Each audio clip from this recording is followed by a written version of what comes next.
Chapter 862, Problem Uttered by Bexenville. CM Miss Fang and elder uncle departed, followed by Qiao Xian and Shao Yunduan, who exchanged a knowing glance before leaving as well. Once they were gone, Ms. Niu snapped at Ms. Yan, "Go and join the first section of the family. Erlang and Silang, both of you, leave us." Ms. Yan was taken aback by her mother-in-law's anger but understood that it was best to comply. She nodded and left the room. Mom, Shao Erlang and Shao Silang hesitated, reluctant to leave. They were displeased with Yu Xiaomao's behavior and were curious about why Miling was present and had fainted. It all seemed highly peculiar, and they wanted answers. However, second uncle grew impatient. "Just get out of here. Stop murmuring." The two brothers were startled but decided it was best to leave. They remained silent and exited the room, knowing that their parents would uncover the truth eventually. Their presence would be of little use at the moment. Once the unrelated individuals had departed, Ms. Niu and second uncle turned to Yu Xiaomiao, their faces filled with anger. "What are you doing here? What happened? What did you just do? Why is Miling here? Where is Tao Tao?" "She was supposed to be here," Ms. Niu exclaimed, frustration evident in her voice. Yu Xiaomiao had sobered up and spoke in a more composed manner. "How was I supposed to know? You instructed me to pretend to be drunk, and you would take care of the rest. You assured me that Tao Tao would be brought here so that one would be found in the same room with her, forcing her into marriage with me. But instead, it was Miling who ended up here. I'm just as confused as you are. Stop arguing." Second uncle interjected, raising his voice. "You were only pretending to be drunk. Miling couldn't have arrived here on her own." "That's right, you were just pretending," Ms. Niu added. Yu Xiaomiao shouted in frustration, "No, I wasn't. I may not have been truly drunk, but my head was spinning. Someone opened the door, and I didn't open my eyes immediately. When I finally did, I saw Miling on the floor. It startled me, so I got off the bed to check on her. Then Shao Sanlang arrived, followed by all of you." The room was filled with tension as they tried to make sense of the situation and understand how Miling had ended up in that room instead of Tao Tao. Second uncle and Ms. Niu were filled with a mixture of anger and regret, unable to find the right words to express their emotions. Realizing that Miling was awake, Yu Xiaomiao sneered inwardly but decided to suggest, "Perhaps we can ask Miling herself what happened." Shao Miling was lying in the bed where Yu Xiaomiao had been pretending to sleep. Given their engagement, it was not inappropriate for them to be in the same room. Ms. Niu glared at Yu Xiaomiao and shook Shao Miling to wake her up. Shao Miling slowly opened her eyes, looking confused. "What happened to me? Where am I? Mom, where is Tao Tao? What happened to her? I bet she's crying, isn't she? Ha!" Her eyes sparkled with a mix of anxiety and cunningness. Chapter 863, Revenge Uttered by Bexenville. Calm. Ms. Niu struggled to find the right words to respond to Shao Miling's questions. Yu Xiaomiao cleared his throat, trying to regain some control of the situation. Shao Miling shouted at him, "Mom, why is he here? Where is Shao Tao Tao?" Having recognized Yu Xiaomiao, Shao Miling's eyes widened in shock. She turned to second uncle and demanded, "Did you bring Tao Tao here? Why was I in Yu Xiaomao's arms when you entered?" Second uncle clenched his teeth, his eyes filled with anger. "Why are you shouting? Explain why you were with Yu Xiaomiao when we arrived." "That's impossible." Shao Miling stared at Yu Xiaomiao. "Elle did bring Tao Tao here, Elle." Her voice gradually trailed off, and panic set in. She tightly gripped Ms. Niu's sleeves. "Elle intended to return to the kitchen but someone struck me on the head. Yes. I was knocked unconscious. And now I'm here. Mom, what's happening? Can you explain? What? You were knocked unconscious. Who could have done it? Second uncle and Ms. Zhang exchanged panicked glances, their shock evident. The three of them engaged in a lengthy discussion, attempting to piece together the sequence of events. However, the most perplexing question remained: who had knocked out Shao Meiling and brought her to this room? It must have been someone from the first section of the family. No one else would do such a thing to us. How terrible, how dreadful. Dad, Mom, I refuse to marry into the Yu family. I don't want to. It was supposed to be Tao Tao, not me. Enough. Shut up. We can't let this go. We must confront the first section of the family and demand answers. Suddenly, the door was forcefully kicked open, and Ms. Fang barged in, heading straight for Ms. Zhang. Before Ms. Zhang could react, Ms. Fang grabbed her hair and pulled it violently. Ms. Fang screamed as she struck Ms. Zhang. You wicked woman! How dare you try to frame Tao Tao? How dare you! No wonder you suddenly changed your mind about breaking off the engagement. You wanted my Tao Tao to your daughter's place. You wicked witch! Ms. Fang continued to scream in anger, delivering blow after blow to Ms. Zhang, who cried out in pain. Shao Meiling stood frozen, trembling in fear. She was too terrified to even cry. Stop it, elder sister-in-law. Stop. Second uncle pleaded desperately, wanting to intervene but hesitating. He had lost much of his confidence after everything was exposed. Elder brother, tell elder sister-in-law to stop, he urged, looking at elder uncle. Elder uncle appeared to be lost, as if his spirit had been crushed. Second uncle continued to implore him. Eldest uncle observed the scene but remained silent, struggling to find his own words. Eldest uncle realized that he couldn't order Ms. Fang to stop her actions. Ms. Fang didn't actually remove them from the vicinity but concealed them nearby. He felt irritated by the idea of eavesdropping, but Ms. Fang insisted that he should witness the unfolding events, which left him perplexed. Then she instructed him to listen, questioning his integrity. Why would he eavesdrop on his brother and Yu Xiaomiao discussing what had transpired? But Ms. Fang compelled him to hear the truth. And that was exactly what he heard. After a while, Ms. Fang released her grip on Ms. Zhang, having momentarily satisfied her anger. Chapter 864, Eavesdropping uttered by Baxenville. Ms. Fang pointed directly at them, her eyes filled with anger as she unleashed her curse. From this moment on, we have nothing to do with you anymore. I'm far from finished with this. I will rally the entire clan to seek justice for what you've done. You are truly despicable, and mark my words, your actions will only worsen. Both Ms. Zhang and second uncle's faces underwent a sudden change, visibly taken aback. Ms. Zhang's face swelled up, displaying numerous blood traces and broken lips. She grimaced in pain but managed to speak through gritted teeth. Didn't you leave? How dare you eavesdrop on our conversation? Regret washed over Ms. Zhang and second uncle at this critical juncture. However, despite the accident, they were desperate for an explanation. That was why they had wanted to interrogate Yu Xiaomiao. Little did they expect that Ms. Fang and eldest uncle would still be present. Ms. Fang sneered, her voice dripping with disdain.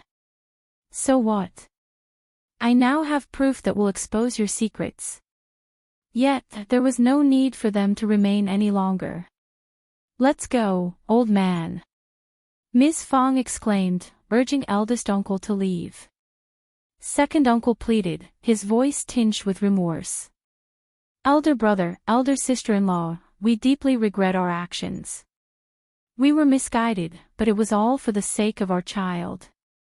Ms. Fang retorted, her words laced with venom. You framed our child to protect yours. How utterly repulsive. Caught off guard, second uncle stuttered, his voice lacking confidence. We are sorry. But Tao Tao is still all right, isn't she? Elder brother, elder sister-in-law, please let it go. We're family. Miss Fang's gaze intensified as she glared at second uncle, her wish to strike him becoming almost tangible. Where was this notion of family when you plotted against Tao Tao? She spat back, her words filled with seething anger. That's only because we are capable of taking care of her. It doesn't make you good people. Ms. Niu muttered, her words filled with resentment. You knocked out Myling, didn't you? Which one of you did it? She questioned, her voice accusingly pointed at them. Qi, along with Miss Su, Yang Xiaoni, and Qiao Xian, had already left after finishing their meal. It seemed likely that Qi was the one who had incapacitated Xiao Myling. Being a boy, he possessed the strength to do so. So what? Ms. Fang cursed vehemently, her anger evident. You set us up, and we played our part. You! Ms. Niu exclaimed. Shut up. From this moment on, we are cutting off all ties with you. Old man, come, let's go talk to the land officer and resolve this matter within the clan. Ms. Fang declared firmly, ready to depart. Ms. Niu trembled with anger, but her fear quickly overtook her. Hurriedly, she moved to stop Ms. Fang and second uncle joined her in their attempt. No, you can't go. Ms. Niu pleaded desperately. Elder sister-in-law, why be so cruel? Elder brother, say something. Second uncle implored. Save your breath, Ms. Fang sneered, her voice filled with derision. You won't be able to stop me, so give it a try. And don't even think you can confine me here. Elder brother, we're truly sorry. After all, we are family, aren't we? It would be an enormous scandal, wouldn't it? It would tarnish Tao Tao's reputation as well. NIS. Fang's response was swift and sharp. Tao Tao has had nothing to do with this from the very beginning. She has her brother to care for her. Ms. Niu and second uncle continued to implore, their pleas filled with desperation. Eldest uncle sighed heavily, feeling overwhelmed by the situation. The conversation he overheard outside had shocked, saddened, and deeply disappointed him. His own brother and sister-in-law had orchestrated a scheme against his own daughter. They had plotted to break off the engagement and replace Tao Tao with their own child. How could they treat Tao Tao this way? They didn't regard him as an elder brother at all. However, despite his inner turmoil, Tao Tao had remained unharmed. And now, seeing the couple beg before him like this, he found himself unable to utter any words of reproach. Chapter 865, Second Sister-in-Law's Idea uttered by Baxenville. If news of this situation were to spread, their own family would become a laughingstock, which was far from desirable. Eldest uncle turned towards Ms. Fang, his voice barely audible as he suggested, what if we persuade the two couples to admit their mistakes and make a promise? Let's just, let it go. Our family's reputation will suffer as well. Ms. Niu and second uncle expressed their agreement with cheers and nods. However, Ms. Fang, who had managed to calm herself after venting her anger on Ms. Niu, was once again provoked by eldest uncle's words. She shouted angrily, "No way! You foolish old man, your mind is so muddled. If it weren't for Tao Tao's luck, we would be the ones suffering here. Your brother and sister-in-law are nothing but trash. They were trying to ruin Tao Tao's life. And you old fool, agreed just because of a few tears and insincere words. What do you truly think of Tao Tao in your heart? Is she your daughter? Let me tell you, I will never agree to this solution. And ask our sons, do you think they would agree? Tao Tao has done nothing wrong, and neither have we. What does a mere name matter? There's no way we will ever agree to it." Ms. Fang had no intention of making peace, and she even berated eldest uncle, leaving him dumbfounded. Second uncle and Ms. Niu were equally stunned. As Miss Fang rushed out, the two of them stood frozen, not daring to stop her in any way. Shao Meiling suddenly jolted awake. If this matter were to be brought before the clan, the first section of the family would undoubtedly side with their own family, causing them to lose everything. She shouted, desperation evident in her voice. It was second sister-in-law's idea, it was all her doing. It has nothing to do with my parents. Elder aunt, if you want to blame someone, blame second sister-in-law. It was her idea. Everyone was taken aback, their expressions filled with shock. Second uncle and Ms. Niu shared in the same astonishment. Ms. Fang also came to a halt, turning to face Shao Meiling with a cold gaze. Shao Meiling recoiled, her voice trembling as she confessed, I never intended to break off the engagement, but one day, second sister-in-law approached me. In that moment, Shao Meiling forgot about the promise she had made to Ms.Zhang. She didn't even recall the agreement they had reached. Being a selfish woman who harbored dislike for Ms.Zhang, Shao Meiling felt no remorse for betraying her. Thus, she divulged every detail without hesitation. Everyone present. Ms. Niu nearly screamed in fury, that wretched woman. I knew it. She always wears a sinister expression and is full of wicked tricks. I want to beat her to death. Ms. Fang sneered, her tone dripping with disdain. Ms. Zhang may have planted the seed, but you willingly accepted her idea, didn't you? If you hadn't even entertained the thought, Ms. Zhang's suggestion would have had no effect on you. Shao Meiling covered her face, sobbing uncontrollably. I just wanted to marry someone better. Ms. Fang's voice turned icy as she responded, your mother had found you a suitable match. You aren't deserving of anyone better. Let me make it clear, if you ever try to benefit from Yunduan's troubles, I will tear you apart. Shao Meiling trembled in fear, not daring to utter a single word. It wouldn't be long before Ms. Zhang arrived, escorted by others. Yu Xiaomiao felt a sense of speechlessness in the midst of it all.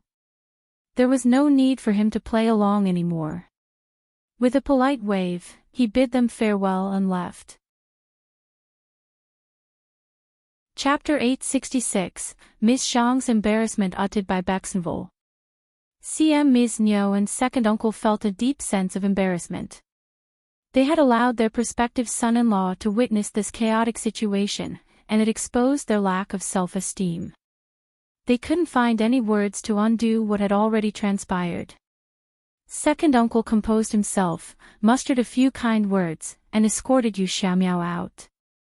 Soon, members from both the first and second sections of the family gathered in the hall. Ms. Niu directed her anger towards Ms. Zhang, using her as an outlet for her frustration. She raised her hand and delivered a harsh slap across Ms. Zhang's face, causing her to stagger and fall. You wretched woman. I never should have kept you around. How despicable you are. Tears streamed down Ms. Zhang's face as she covered her injured cheek. Shao Erlang was taken aback by the scene and rushed forward to help Ms. Zhang, but he was abruptly stopped by Ms. Niu's stern command. Stop. Don't touch her. Mom. What did she do? What are you doing? And what about you? Shao Erlang questioned, bewildered by the situation. Ms. Niu felt pain coursing through her body, both physically and emotionally. It was only because of Ms. Zhang's actions that she found herself in this situation. Ask her yourself. You wicked woman. You're a troublemaker. Shao Erlang was still grappling with confusion. Mom, perhaps there's been a misunderstanding. Ms. Fang let out a disdainful snort before slowly recounting the entire story. Only Shao Yunduan, Qiao Xian, Qi, and Tao Tao were aware of it prior to this revelation. The rest of the family members were shocked by the revelation. They all cast scornful glances at Ms. Zhang. If the story was true, Ms. Zhang's actions were incredibly malicious. Ms. Yen felt a chill run down her spine. If Ms. Zhang were to remain in the family, she would insist on living separately, no matter what. She refused to share a roof with such a woman, for fear that she might be harmed in her sleep. Shao Erlang was taken aback, his eyes widening as if he had been struck by a heavy blow. Turning pale, he staggered backward a few steps. No, Erlang, no. You have to believe me. I never said those things. I never instigated Meiling. She's lying. Ms.Zhang cursed inwardly at Shao Meiling, Ms. Niu, and second uncle. They were all utterly useless. They had failed at such a simple task. If only they had been a little more competent and successful, it would have been the first section of the family who would be in tears right now, not her. Ms.Zhang refused to admit that she was the mastermind behind the idea. Through tears, she pleaded, I've returned, but none of you like me. You all despise me. I can't defend myself, but why do you continue to heap accusations upon me? I don't have the courage to say such things. Furthermore, if you force me to shoulder the blame, I would never be able to shake it off. Erlang, you have to believe me. What are you saying? You taught me everything. Shao Meiling was consumed with rage, lunging towards Ms.Zhang, attempting to strike her. Shao Erlang intervened, stopping Shao Meiling.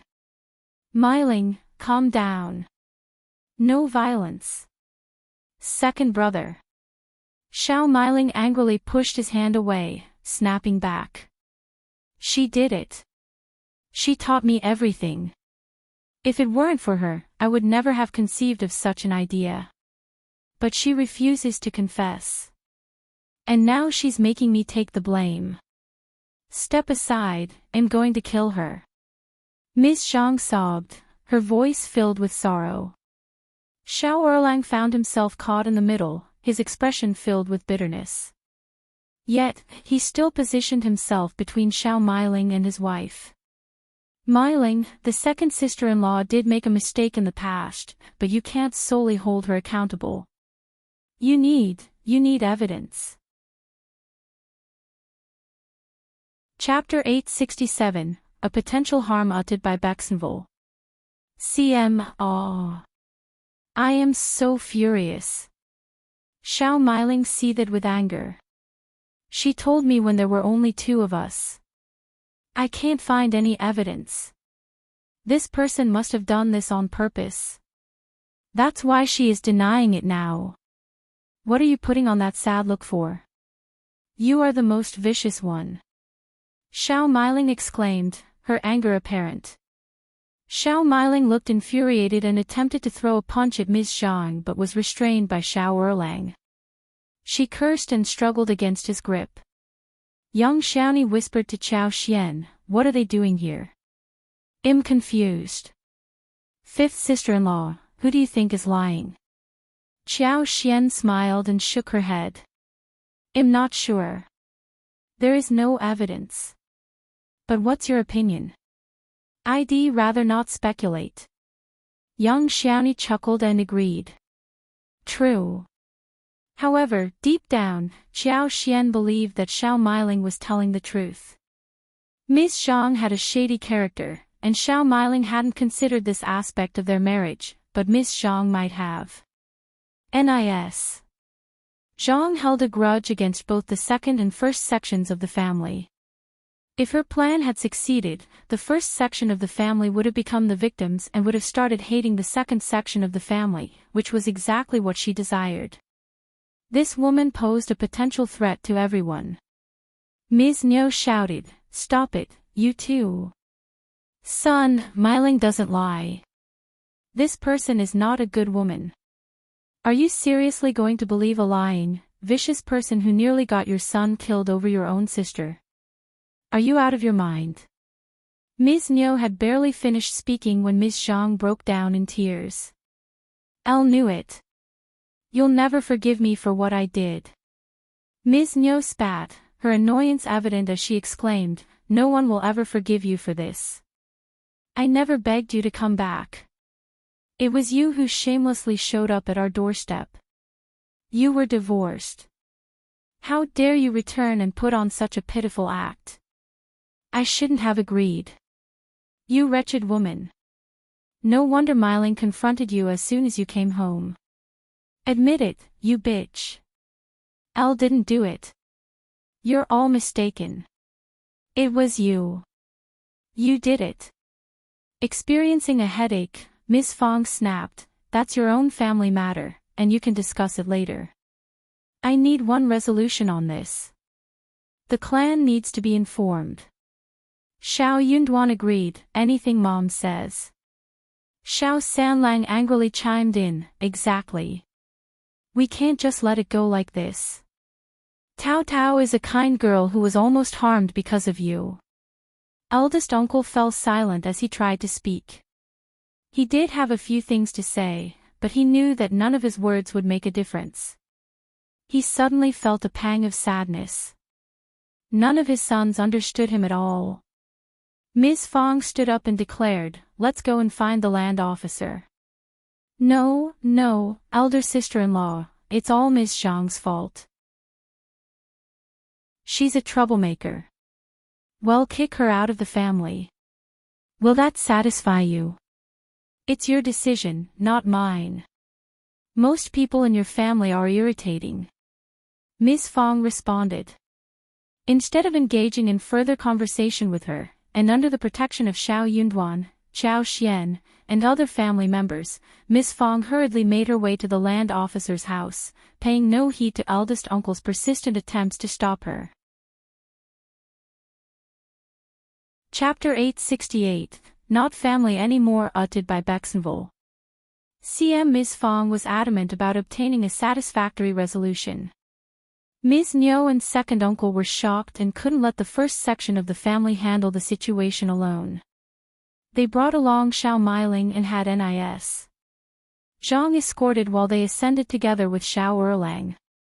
When the land officer and the elderly men from the clan gathered and heard the story, they were all taken aback and began lecturing the second section of the family. Naturally, they defended the first section of the family more, as their actions had been quite vicious and self-centered, impossible to ignore. Ms. Niu and second uncle felt deeply embarrassed by the situation. They could have argued if it were something else, but Ms. Fong and eldest uncle had overheard the conversation with Yu Xiaomiao as a witness. It was solid evidence. Ms. Niu pushed Ms. Zhang to the ground, labeling her as the culprit. She trusted her own daughter, and at this point, Ms. Zhang had to shoulder the blame regardless of the circumstances. Considering Ms. Zhang had done something similar in the past, almost everyone present believed Shao Myling and Ms. Niu. Ms. Niu continued to shout that they would divorce Ms. Zhang once again. She made a fierce vow, stating that they wouldn't have treated the first section of the family in such a manner if it hadn't been for Ms. Zhang's plan. None of this would have happened without her as the culprit. Thus, they sincerely hoped that the first section of the family would forgive them. Ms. Zhang continued to cry incessantly. As someone who had done something similar before, and with her mother-in-law and sister-in-law accusing her directly, she had no argument to counter. However, they were still a family, and Ms. Niu's decision had nothing to do with the land officer and the elderly men from the clan.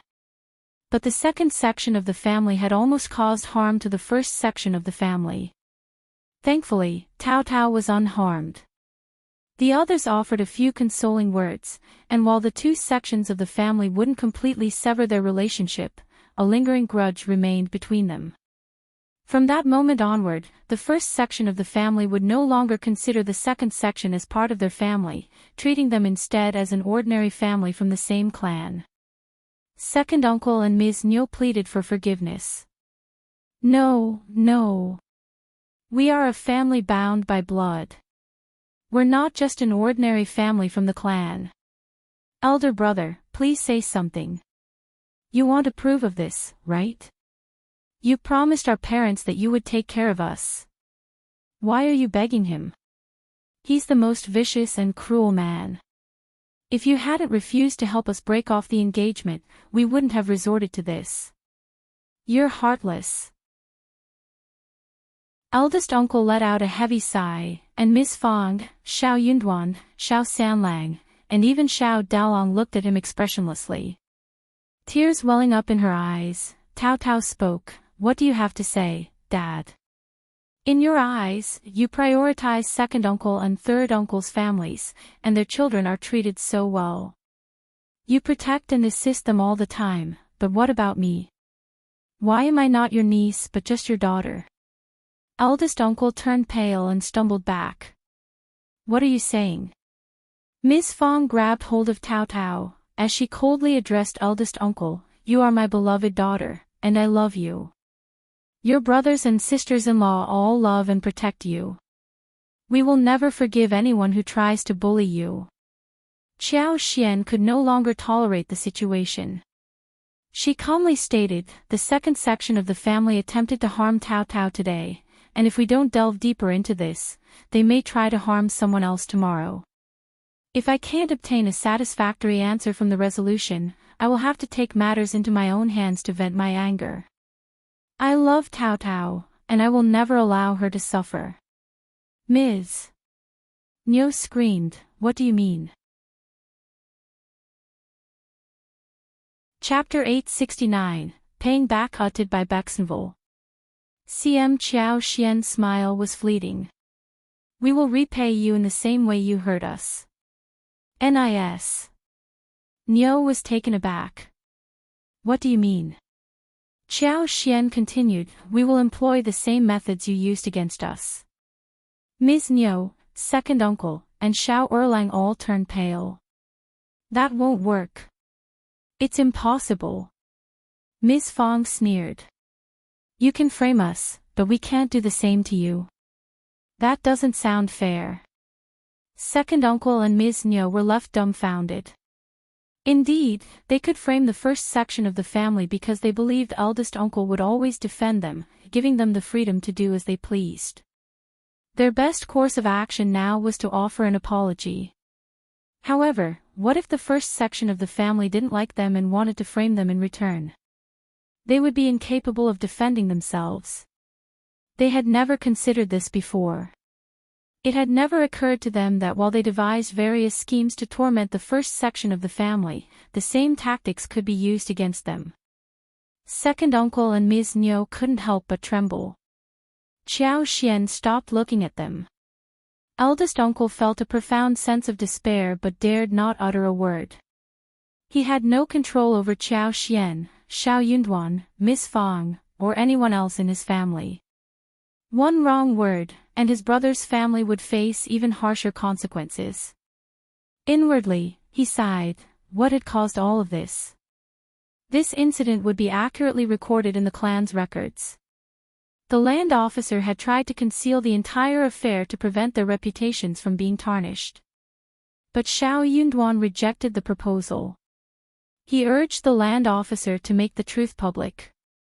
He wanted everyone to clearly understand the true relationship between the first and second sections of the family, ensuring that the latter wouldn't carry out any unpleasant acts under the guise of the former. Second uncle and Ms. Nyo were furious but lacked the courage to say anything after hearing Qiao Xian's threat. News of the incident quickly spread, shocking the entire village. Many people criticized Ms. Nyo for her foolishness. What was she thinking? It was fortunate that Tao Tao was unharmed. If something had happened to her, there would be no evidence to prove that Ms. Nyo was responsible. However, the first section of the family would never forgive them either. To make matters even more absurd, they even attempted to find a better suitor for Shao Miling through Shao Yunduan. It was utterly ridiculous. Upon returning home, Ms. Nyo was consumed by anger. She slapped and kicked Ms.Zhang, shouting at Shao Erlang and demanding that he divorce her once again. Ms.Zhang crumpled to the ground, sobbing uncontrollably with her head lowered. Shao Erlang found himself torn. He knelt down and pleaded with his mother to forgive Ms.Zhang. There was no proof implicating her, and her tears genuinely made him feel sorry for her. She was his wife, and he didn't want her to suffer from a false accusation. He wouldn't agree to divorce his wife based solely on the words of others. Ms. Nyo was filled with frustration, her heart aching. She cursed Shao Erlang for being ungrateful and cruel. However, Ms.Zhang chose to stay despite everything that had transpired. Ms. Niu and second uncle became increasingly concerned about Shao Miling's marriage. Since Shao Miling and Yu Xiaomiao had been alone in a room together, they were compelled to get married. Now, they were apprehensive that the Yu family might cancel the engagement. After discussing the situation, the couple gathered their courage and sought support from the first section of the family. They approached Shao Yunduan, hoping he could assist and stand up for Shao Miling. Chapter 870, Auntie Niu and Uncle Shao uttered by Baxenville. CM elder brother, elder sister-in-law, don't you care about Shao Miling? She is your niece, and you can't simply allow her to be bullied after her marriage, can you? Please, elder brother and elder sister-in-law, pleaded the couple, finding a suitable moment to ask for the favor when eldest uncle was at home after dinner. Before eldest uncle could respond, Qiao Xian cleared her throat and spoke with a smile. Auntie Niu, Uncle Shao, Tao Tao is also your niece. But I'm not sure if you would ever allow her to be bullied, considering what you've done. Young Xiaoni and Ms. Su struggled to hold back their laughter. Ms. Fong snapped and glared at the couple, saying, Shao Miling is not innocent. Don't lie to me. I heard her laughing at Tao Tao when she thought her plan had succeeded. How dare you ask Yunduan to support her? Get lost. However, Ms. Niu and second uncle seemed oblivious to Ms. Fang's words. They were stunned by Qiao Xian's way of addressing them. What are you calling us? They asked in disbelief. Qiao Xian responded, Auntie Niu and Uncle Shao, is there something wrong with that? Second uncle became so furious that he nearly fainted. Elder brother. Ms. Fong chimed in, hey, there's no elder brother here. You have no manners. Just leave. Eldest uncle could no longer tolerate the situation. Ms. Fong, that's enough. Ms. Fong snorted. I want to emphasize that these two people have no relation to us. Why should I be the one in the wrong? Ms. Niu and second uncle were both filled with anger and anxiety. It suddenly dawned on them that their connection with the first section of the family had been severed. And at this moment, the reality sank in for Ms. Niu and second uncle. It wasn't a dream but a harsh reality they had to face. Qiao Xian's way of addressing them had struck a nerve, making them realize the severance of their ties with the first section of the family. Shao Yunduan intervened, reminding eldest uncle that the land officer and the clan had already made the announcement, leaving no room for argument. Eldest uncle pleaded, can't you help your fellow clan members? Shao Yunduan replied firmly, but I don't want to. Eldest uncle. Ms. Fong sneered, did you hear that? My son loves his sister, and you're trying to force him. If you want to back them up, go ahead. But I will expose the true relationship between Ms. Niu and Shao Delu with us. So, you'll be standing alone, not on our behalf. Eldest uncle muttered, you. Ms. Fong interrupted, feel free to try. NIS. Niu and second uncle were still in a daze as they were driven out of the Shao family's gate. As they looked at the towering house and the closed gate, they felt an emptiness in their hearts. Something was missing, something that could never be regained. They could sense each other's anxiety and worries. The realization hit them hard, there was no one to clean up their mess for them. The first section of the family, they've truly severed ties. Ms. Niu seethed with anger and placed the blame on Ms.Zhang. It's all because of that troublemaker, Ms.Zhang.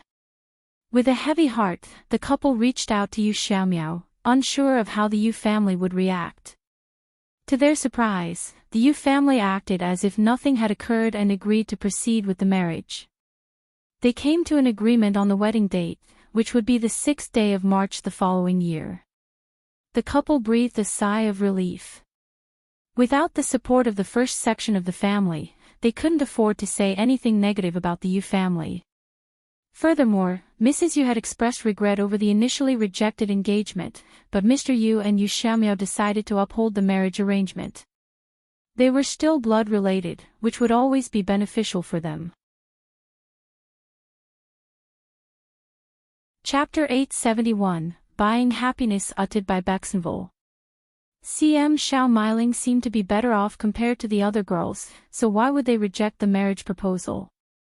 Despite her unpleasant personality, if she behaved well after getting married, everything would be fine. If she dared to act out, she would be dealt with accordingly. Ms. Yan wasn't pleased with Ms. Zhang's presence. She believed Shao Meiling's claim that if her sister-in-law truly wanted to break off the engagement, she would have done so before Ms. Zhang returned. Clearly, something had transpired between them. To avoid Ms. Zhang, Ms. Yan decided to live separately from the rest of the family after the New Year and the Lantern Festival. Although the relationship between the two families had undergone a significant change, Ms. Yan continued to visit the first section of the family daily, and they treated her with equal respect. Qiao Xian and Ms. Fang suspected that Ms. Zhang was responsible for the situation. It was not surprising that she harbored resentment and might try to manipulate the first section of the family. Qiao Xian even cautioned Ms. Yan to be vigilant and avoid being framed by Ms. Zhang, as she appeared to be quite unstable. Ms. Yan was grateful for Qiao Xian's warning and sighed with a bitter smile, contemplating the possibility of living separately. Qiao Xian glanced at her with surprise and couldn't help but admire her resilience. Ms. Yan shook her head and chuckled. It could be very difficult. You know what your in-laws are like. They suspect Ms. Zhang, and they won't agree with your proposal.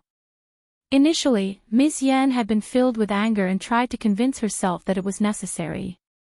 However, at this point, she was no longer so sure. She understood how challenging it was to deal with her in-laws. If they disapproved of the proposal, there would be little she could do about it. Fifth sister-in-law, do you have any other suggestions? Please, help me, she pleaded. Qiao Xian pondered for a moment and replied, don't handle it yourself. Ask your parents to intervene, using both firmness and persuasion. Perhaps offering them some benefits could increase the chances of success. Ms. Niu and second uncle were afraid of confrontational individuals but were inclined to take advantage of the more accommodating ones.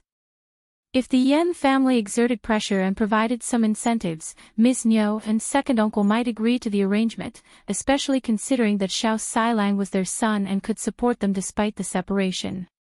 However, the outcome would depend on what Ms. Yan was willing to offer in return. Nis. Yan thought for a while and quickly made a firm decision without any hesitation. She expressed her gratitude to Qiao Xian with a smile. Offering 10 or 20 liang, along with generous ongoing support fees, would be worthwhile. It was a price she was willing to pay for some peace. She had a substantial amount of money now, although she wasn't particularly eager to part with such a large sum. However, it wouldn't hurt her too much financially. With a weight lifted off her mind, Ms. Yan returned home feeling content. However, she was met with a dark stare from Ms. Zhang once again. A chill ran down Ms. Yan's spine.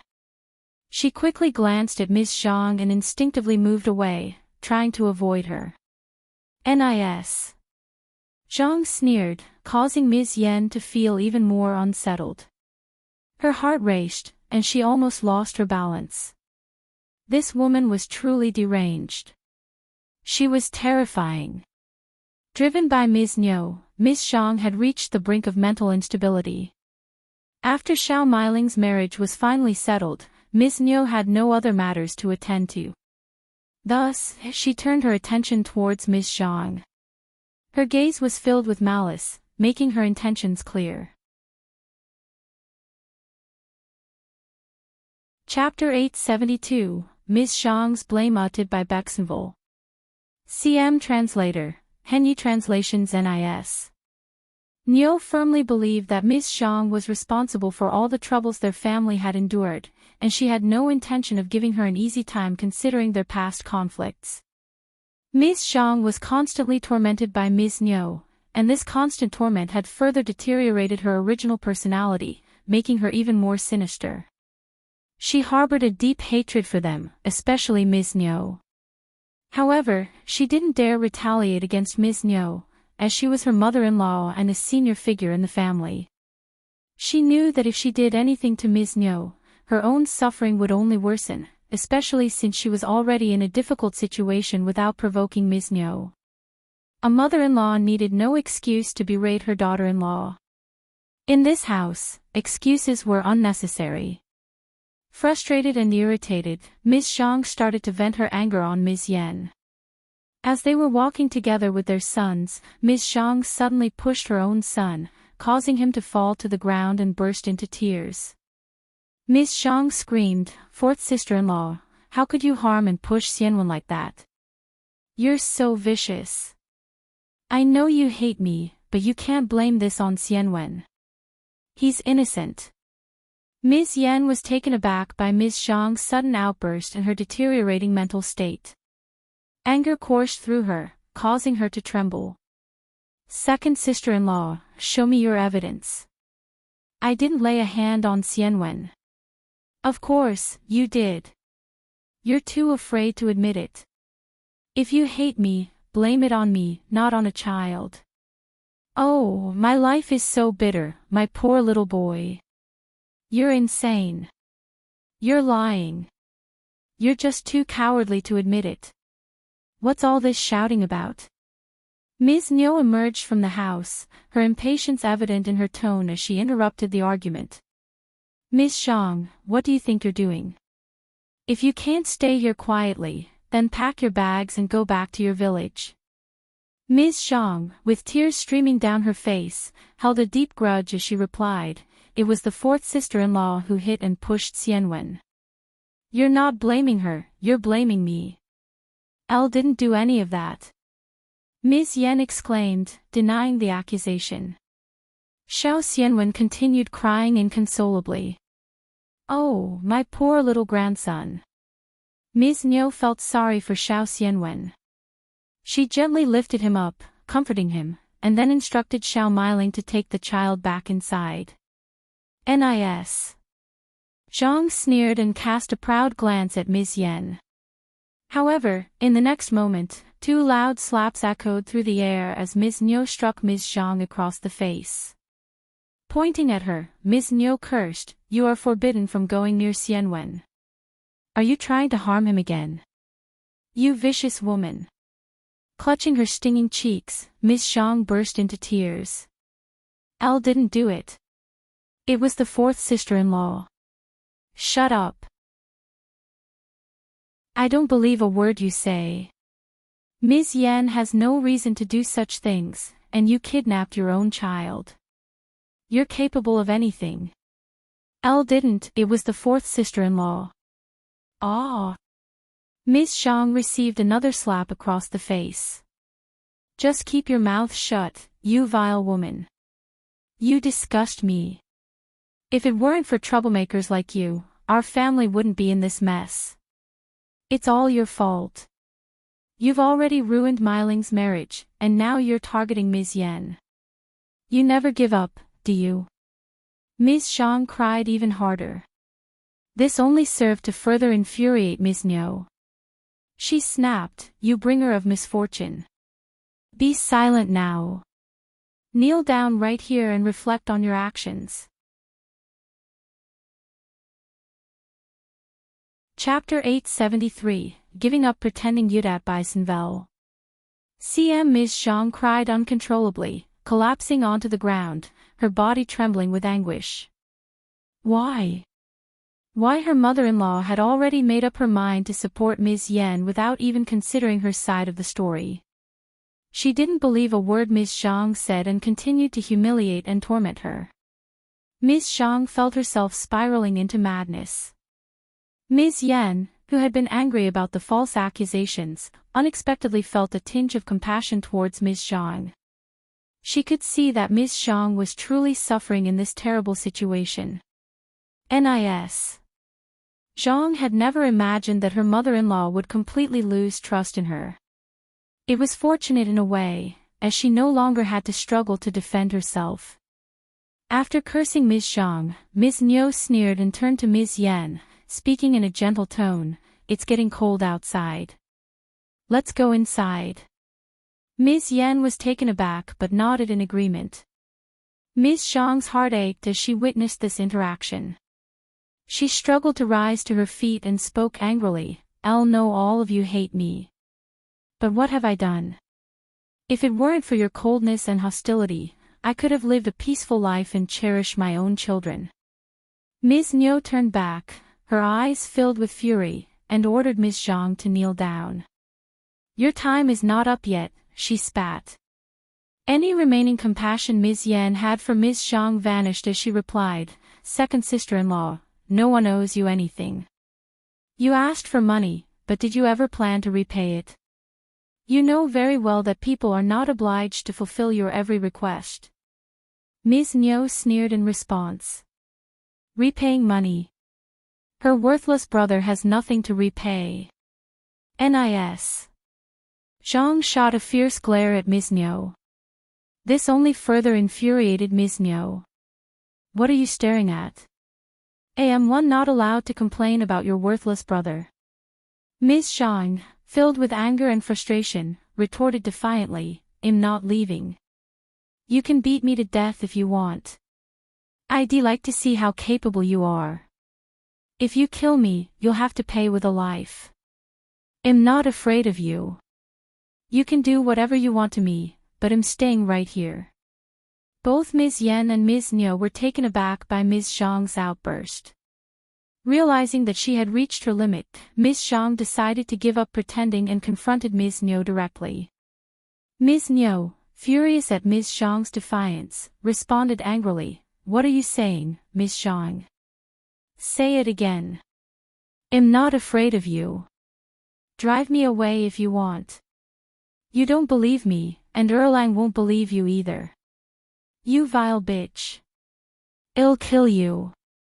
Ms. Niu, overcome with anger, rolled up her sleeves, ready to strike Ms. Zhang. Reacting instinctively, Ms. Zhang dodged the slap and pushed Ms. Niu away. "You dare to challenge me?" Ms. Niu, consumed by rage, lunged at Ms. Zhang, attempting to beat and scratch her. In the struggle, however, Ms. Niu slipped and fell hard to the ground. "Ah! You wretched bitch! How dare you lay your hands on me?" Second uncle, having just returned from outside, witnessed the altercation.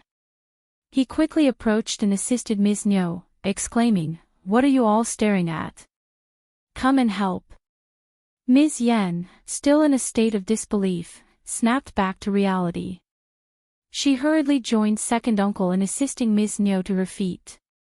Meanwhile, Ms. Zhang remained where she was, displaying a seemingly emotionless expression. She had nothing to lose at that moment and was hesitant to intervene. Chapter 874, Embarrassed Yunduan by Senvel. CM, divorce her immediately. How dare she touch me? She's plotting to kidnap and kill me. Nis. Zhang, her lips bitten, responded weakly, "I didn't push her. Enough, I saw everything." Second uncle sneered. "Ms. Zhang, you truly have a wicked heart." Abandoning her pretenses, Ms. Zhang turned around and walked away. Ms. Niu and second uncle seethed with anger, feeling a deep sense of outrage. She just walks away like this. How dare she? Our son is foolish to show any kindness to this vile woman. When Shao Erlang returned in the evening, Ms. Niu and second uncle pressured him to divorce his wife.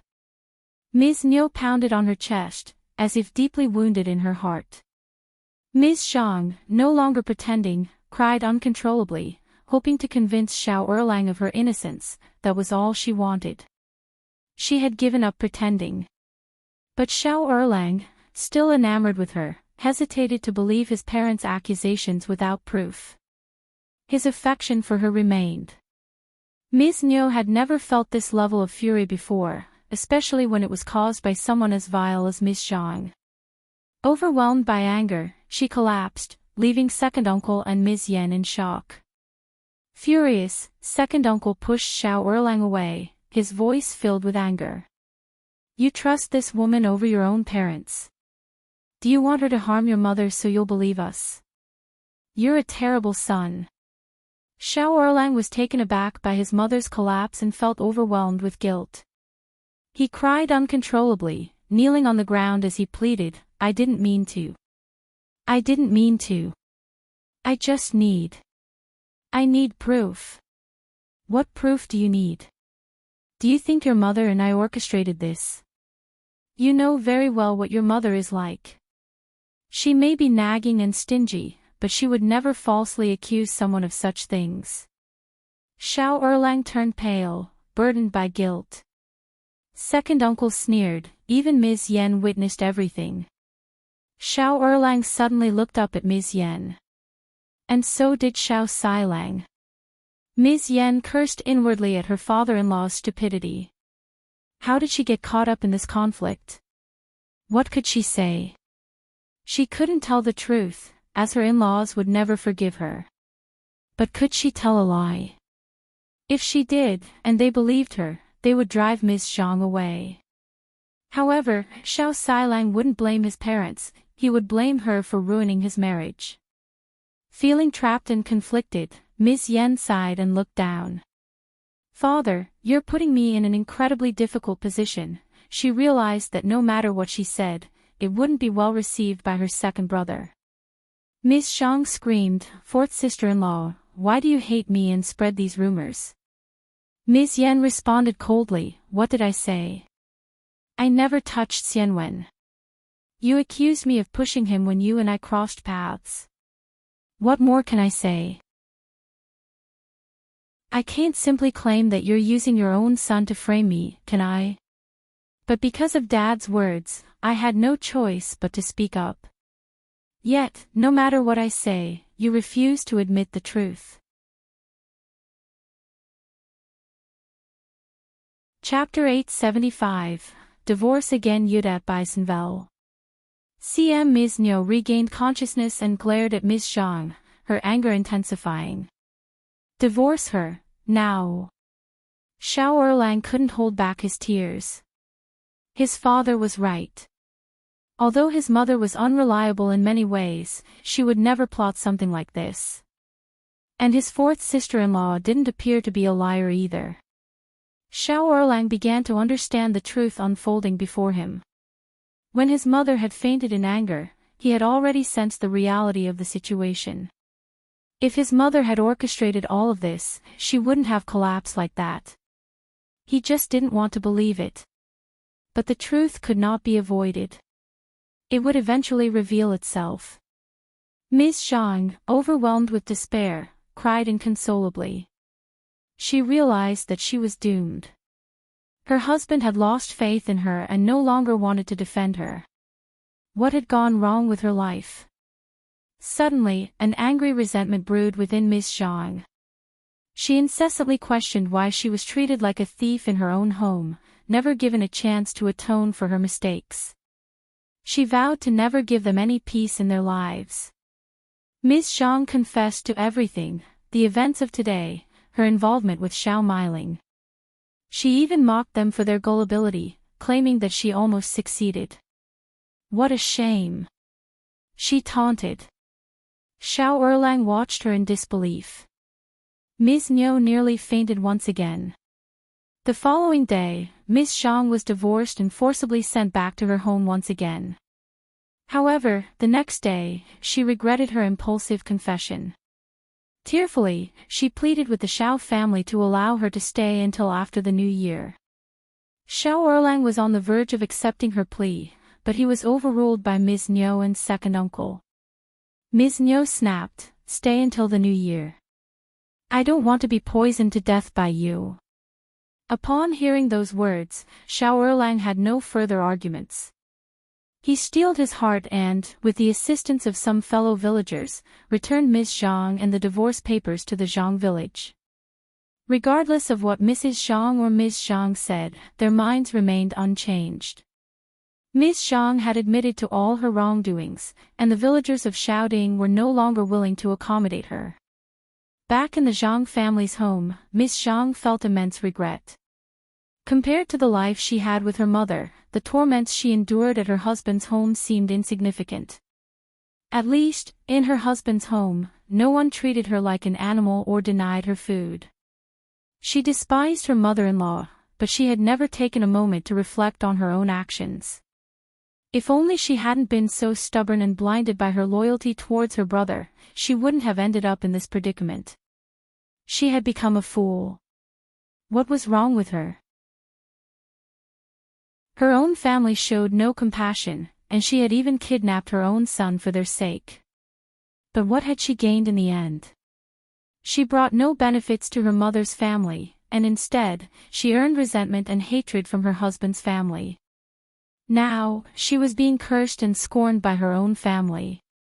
Everything she did was for the sake of her own family, but their treatment of her was completely different. Once again, Ms. Zhang attempted to elicit compassion from her in-laws through loud cries and even fainting, but Ms. Niu sent her back to the Zhang family that very night.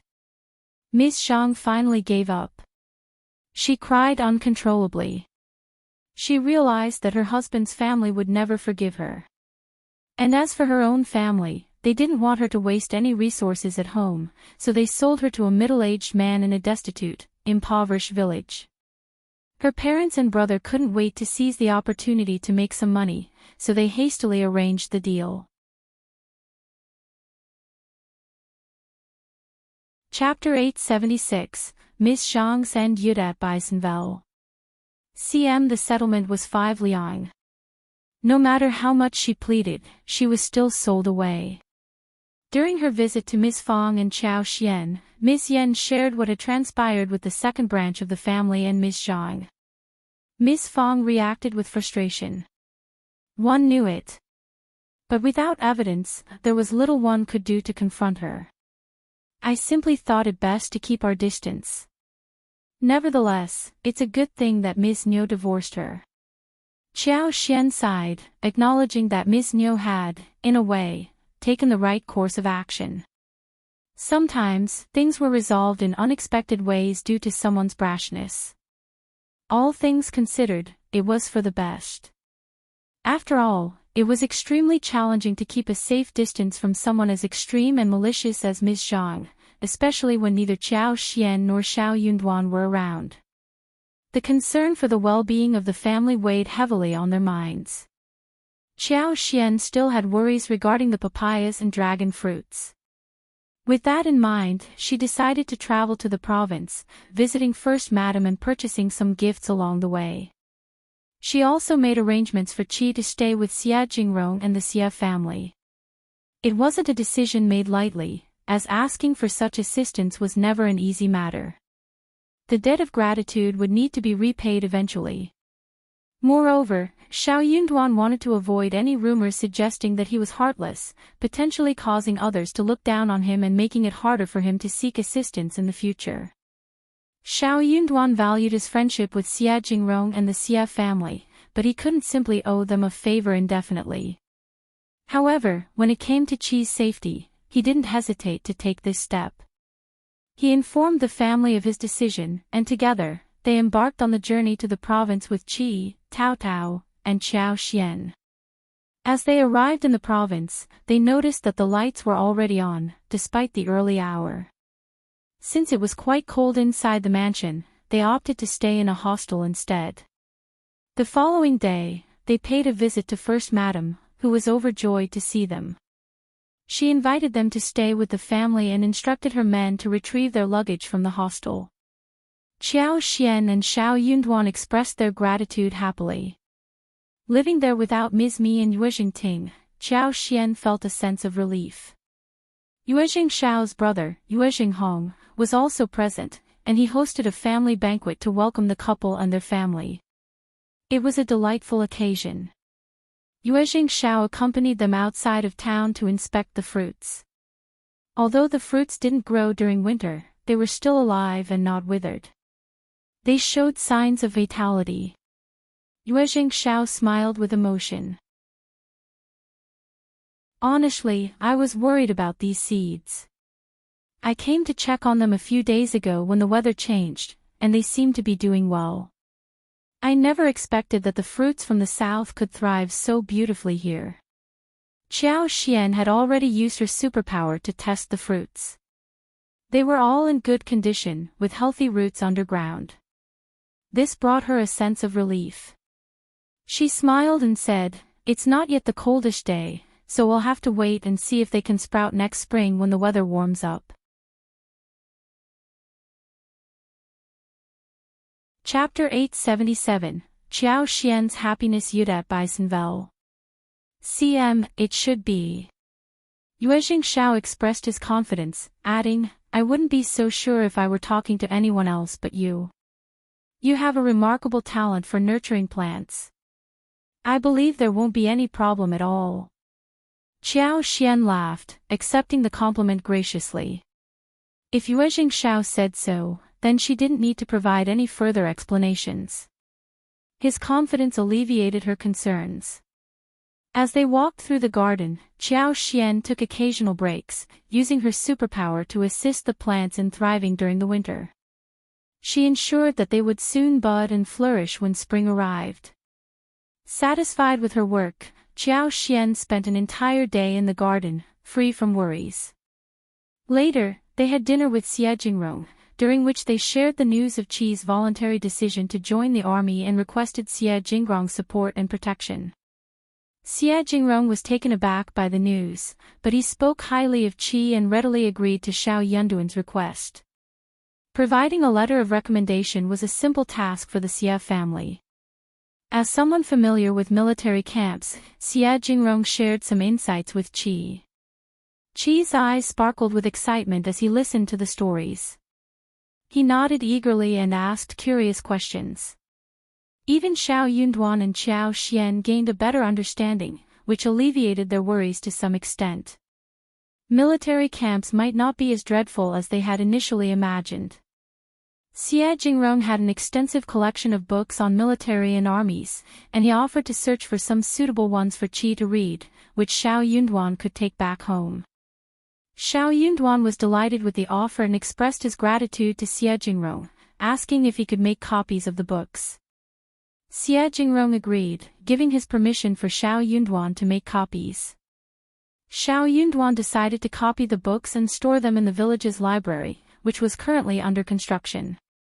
He made copies of all the books he had access to from the Xie family's collection, being cautious not to ask for more than he was given, as it might seem greedy. After all, the Xie family had multiple members and resources to manage. Everything proceeded smoothly, and their hearts felt lighter.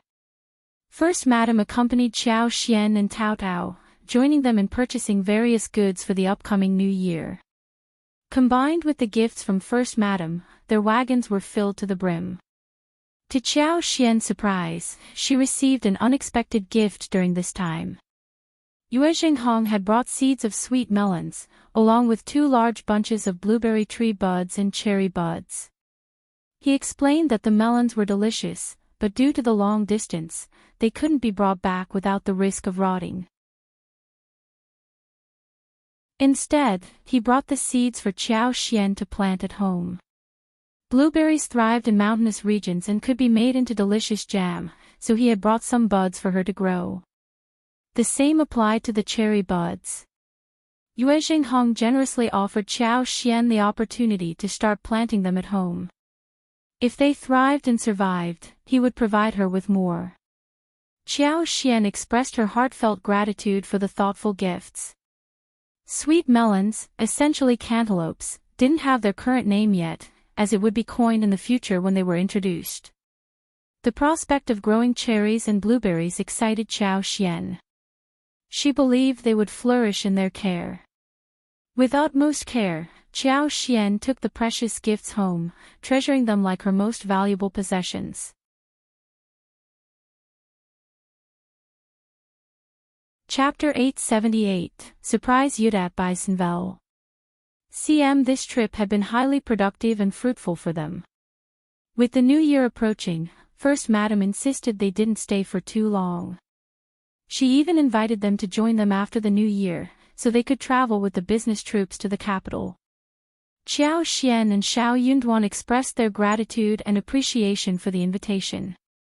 Traveling from the province to the capital couldn't be done by boat, it had to be done over land. The journey was long and required careful planning. They couldn't simply hire a single wagon and set off. It wasn't convenient or safe. There were unknown dangers that could be encountered along such a lengthy journey. What if they encountered robbers on the outskirts? It would spell doom for them. Typically, a group of friends would gather together and travel to the capital collectively for the examination. It provided a sense of security and reliability. Another option was to find a business troupe heading to the capital. By offering them gifts and presents, they could gain permission to join the troupe and travel together.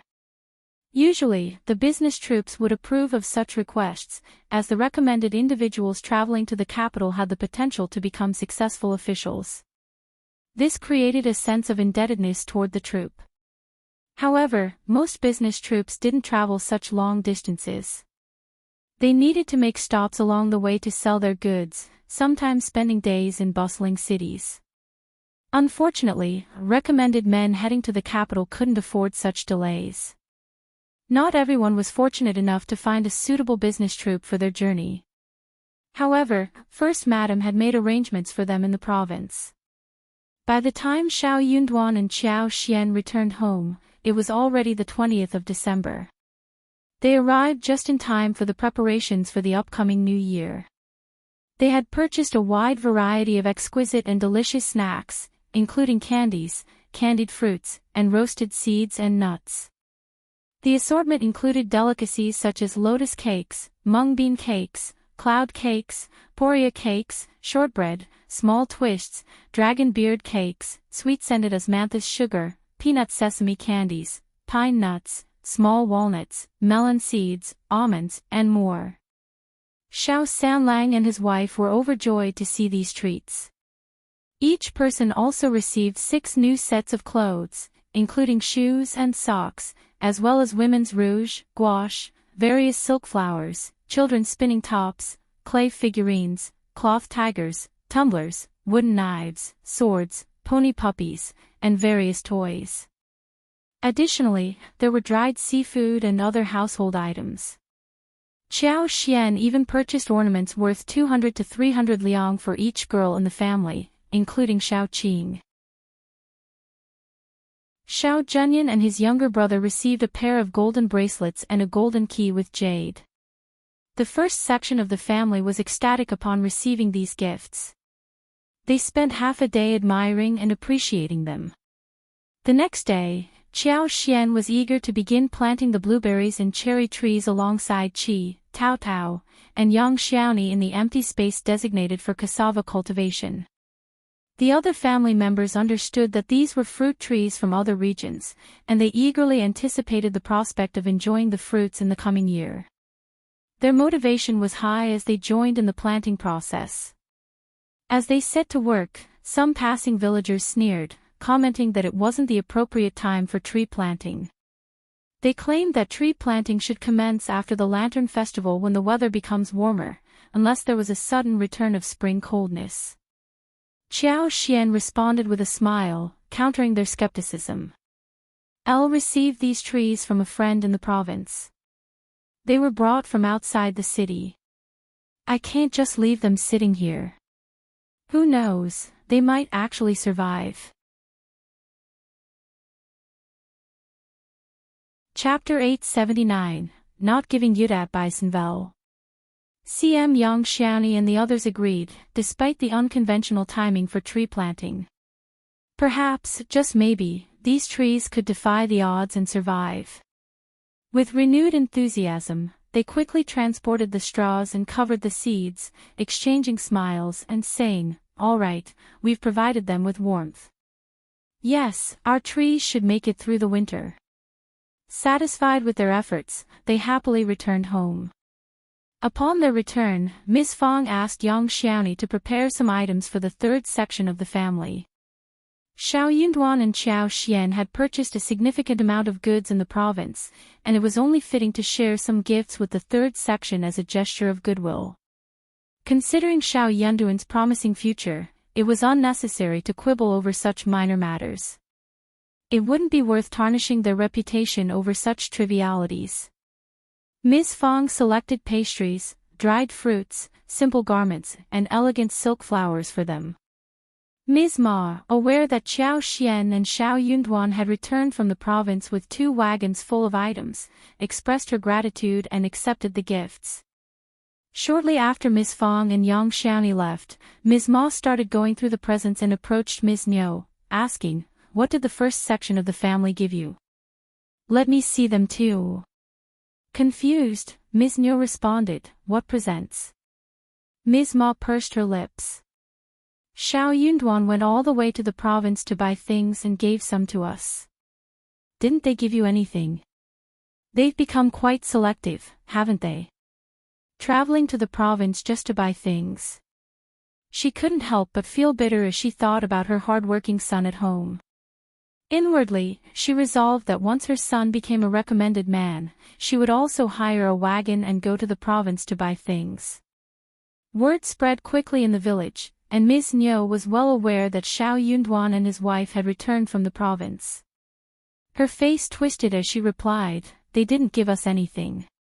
Disappointed, Ms. Ma told Ms. Niu, "All right then, we'll talk about this tomorrow," and left. Ms. Niu eagerly anticipated the arrival of the first section of the family, but they never came. However, she soon spotted Shao Xiaoji wearing a beautiful silk flower on her head, proudly showing it off to Shao Meiling, who became extremely angry. Ms. Niu shared this incident with her husband when he returned from visiting their neighbors. "That's outrageous. They gave presents to the third section of the family, but not us. They're looking down on us," he exclaimed. Second uncle grew annoyed and frowned as well. Ms. Niu couldn't tolerate it any longer. She believed that they deliberately excluded them, not because they were busy. "I can't tolerate this any longer. I'm going to go and talk to them." Ms. Niu exclaimed, her anger driving her to the first section of the family. Winter days grew darker earlier, and Qiao Xian was already preparing dinner, even though it was only 4 o'clock. They had decided to have sauerkraut fish hot pot and pork belly chicken hot pot for dinner. Ms. Niu's arrival caught everyone's attention, as they were busy with the food preparations. Yang Xiaoni smiled and asked, "What's the matter, Auntie Niu?" Ms. Fang raised an eyebrow, her expression unkind. Ms. Niu became even more irritated upon hearing that strange title. "Honestly, sister-in-law." "Hey!" Ms. Fang interjected. "Who's the sister-in-law here?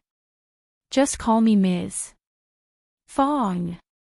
We're no longer the way we used to be, and it's not appropriate to address each other like that, right?"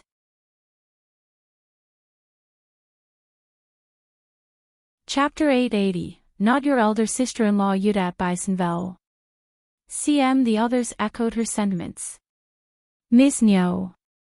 "Ha, look at these daughter-in-laws. Are you really trying to start a fight here? Is it amusing?" "No one here is interested in starting a fight with you," Ms. Fang replied with a stern expression. "The family has already made it clear, and you can't ignore that. But it's a shame that you refuse to accept it. Furthermore, don't call me elder sister-in-law, it disgusts me." Ms. Fang would never consider her as a sister-in-law, especially after Ms. Niu tried to set up Tao Tao and forced her to marry someone they didn't approve of. Soon, Ms. Niu realized the reason behind it all. "So, you gave presents to the third section of the family and not us because of this?" "Yes," Ms. Fang replied bluntly. "The third section of the family is part of our family, but you are just like any other villagers with the same surname. If I give presents to you, should I give presents to everyone else in the village too? We can't afford that. It doesn't work that way." Ms. Niu fell silent. Only now did she realize the distinction between being part of the family and being from the same clan. Her heart felt bitter. She simply couldn't accept it. Elder sister-in-law. Don't call me that. You're so cruel. We share the same in-laws, we're not ordinary clan members. Doesn't elder brother know about this? Ms. Fong sneered. You're not ordinary clan members, and even ordinary clan members wouldn't have tried to arrange a marriage for my Tao Tao. You want my husband? Go and confront him yourself if you dare. Ms. Fong dismissed her and drove her away after making her statement. Turning to the others, she said, ignore her. Treat her like this from now on. She's nobody but someone from the clan. Ms. Niu felt as if she was going to faint and vented her frustration to second uncle. She grew increasingly infuriated by the situation. Second uncle turned pale as well, becoming lost in his thoughts. Others noticed that his anger seemed different now. Was the first section of the family truly serious about this? They had never believed it before, thinking that being brothers would prevent any change. However, the first section of the family had slapped them in the face. Times had changed. Meanwhile, Mrs. Yen and Shao Xilang had been visiting the Yen family, and Mrs. Yen had allowed them to stay for an extra half day. That's why they hadn't shown up until now. However, the couple was taken aback by the tense atmosphere at home. Ms. Yen inquired about what was happening. Ms. Niu had a lot to complain about to Ms. Yen, cursing the first section of the family for their actions. Deep inside, Ms. Yen smiled bitterly.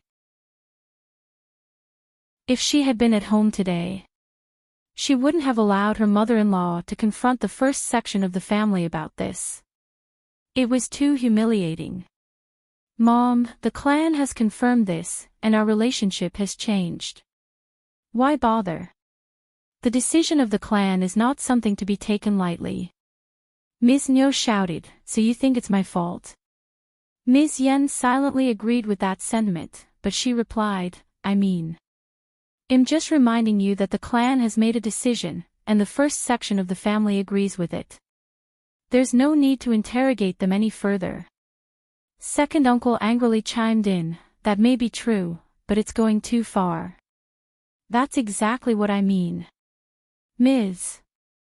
Yen added, they're angry, after all.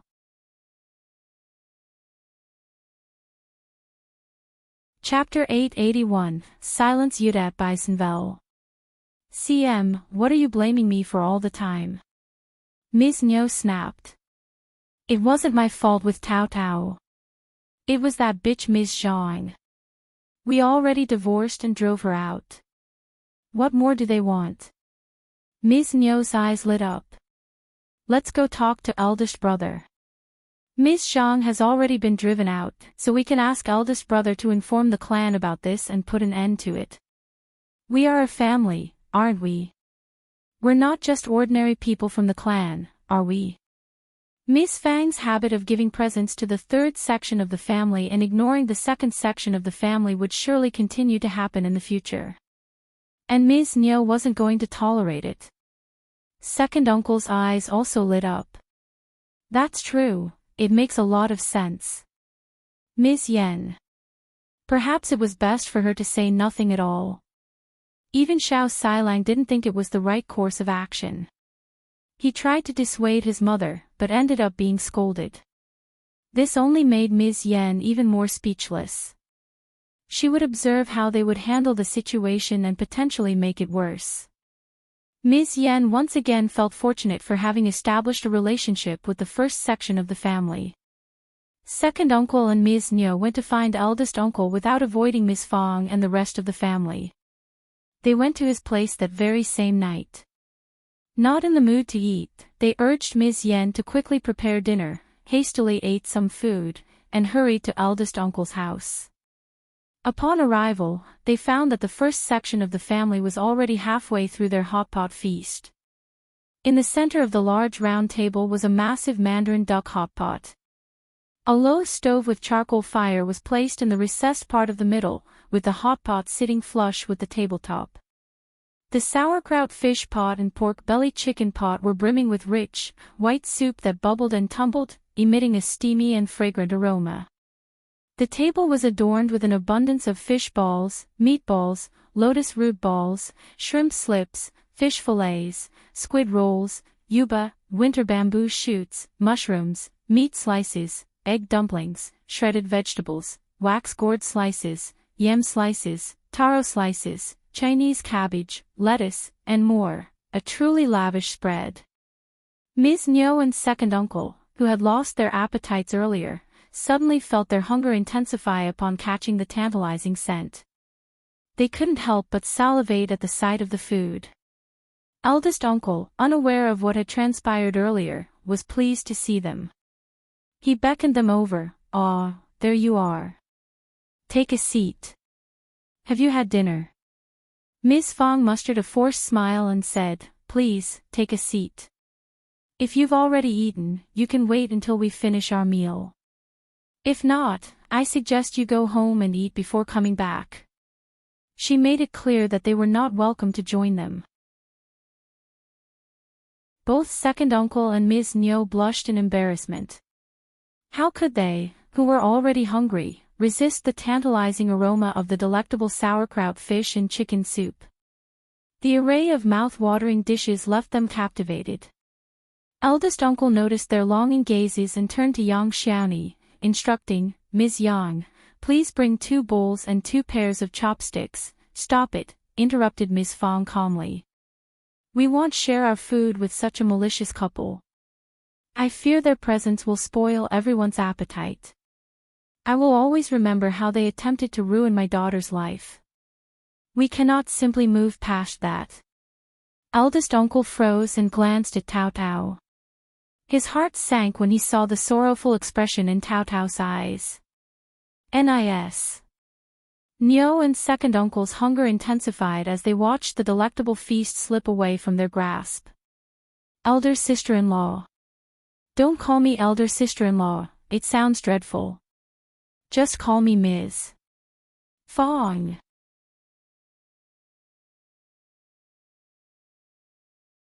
Chapter 882, Respect Yudat by Sinvel. Tao Tao, well, that was all Ms. Zhang's fault.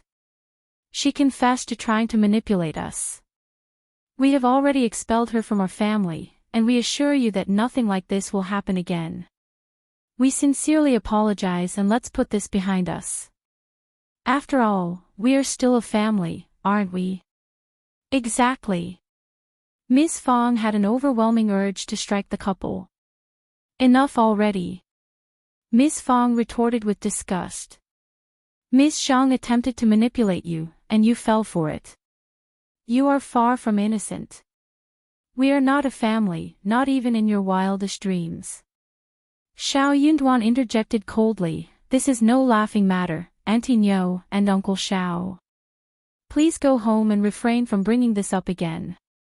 Young Xiaoni rolled her eyes and said, "Ms. Zhang had no authority over the family, yet you let her words sway you? How gullible." Qiao Xian sneered, "That's how some people always are, they never take responsibility and always shift the blame onto others. They play the role of innocent victims, manipulated by someone else." Young Xiaoni hesitated before adding, "Indeed. No one forces such individuals to engage in wrongdoing. It's an absurd excuse." Qiao Xian chimed in, "But certain individuals don't find it absurd. They genuinely believe they are misunderstood. That's shameless. So shameless to make such statements. Absolutely, we can't associate with people like this. They will only have a negative influence on us. And on our children too." "Absolutely, you're absolutely right, fifth sister-in-law. I didn't even realize that." Everyone present. Ms. Nyo and second uncle's emotions were on the verge of exploding. "You are showing us no respect." Eldest uncle couldn't bear it any longer. "Ms. Qiao and Ms. Yang, please stop." Qiao Xian maintained a calm smile. "Dad, third sister-in-law and I were simply having a conversation. Since when did we show disrespect to anyone? And as for using names, did you assume we were referring to someone? Eldest uncle found himself at a loss for words. Miss Fong burst into laughter. Miss Qiao and Ms.Zhang are absolutely right. Just leave right now, or I will personally escort you out. Shao Xiaoqi waved his hands impatiently. If you keep coming to my family to cause trouble, don't expect any kindness from me. Elder brother, take a look at this. Get out. Miss Fong snapped, and Shao Sanlang and Shao Xiaoqi stood up, forcefully removing second uncle from the premises. Eldest uncle put down his chopsticks, his face turning pale. I understand your anger, and 1 am also concerned about Tao Tao.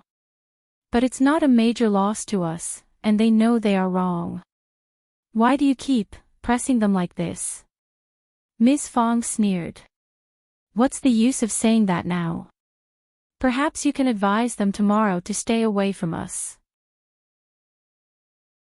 As for the rest, I couldn't care less.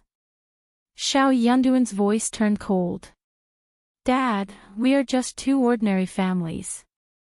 If they continue to escalate things, I will never forgive them.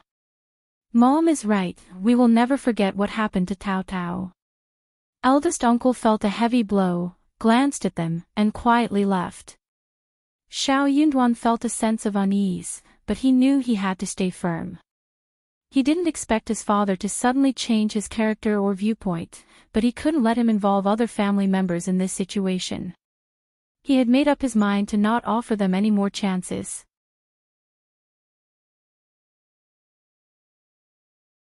Chapter 883, Not even his father Yudat Bisenvel.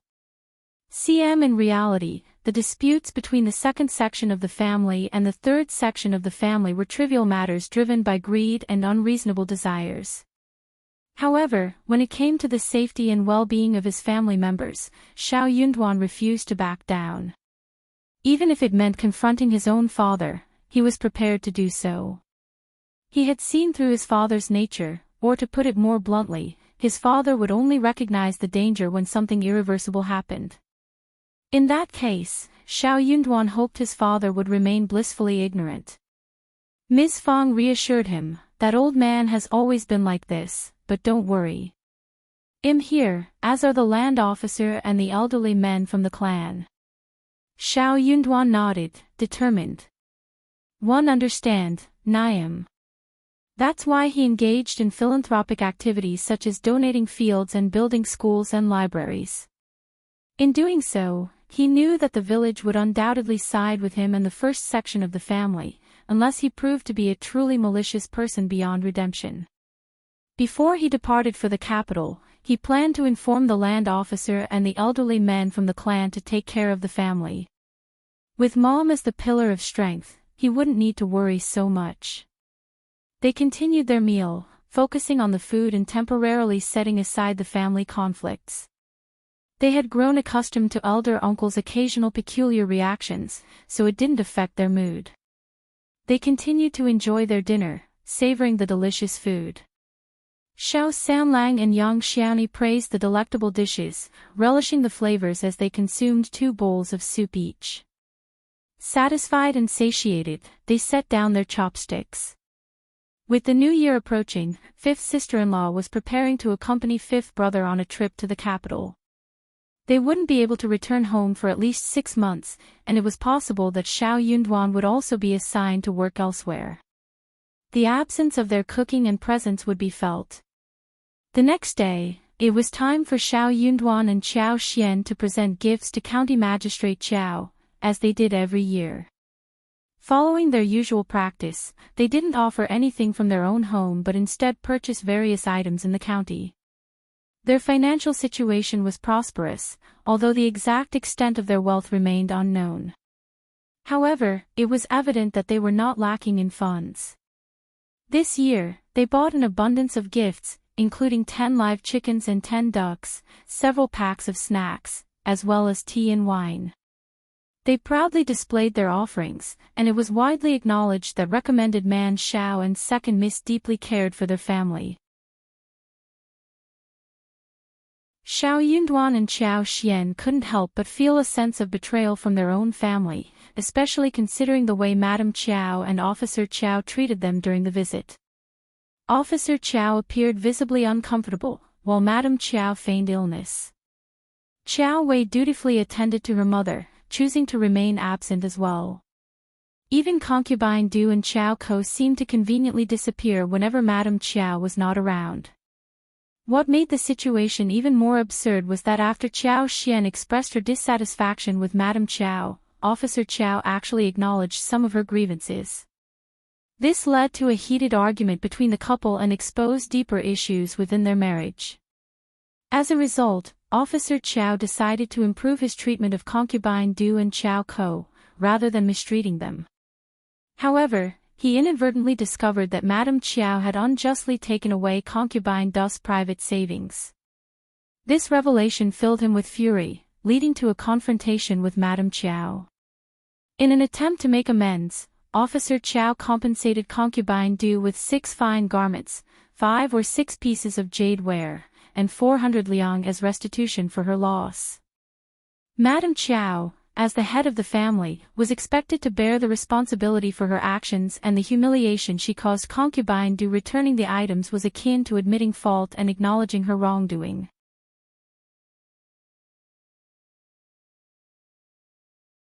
Chapter 884, Madame Qiao Yudat Bisenvel.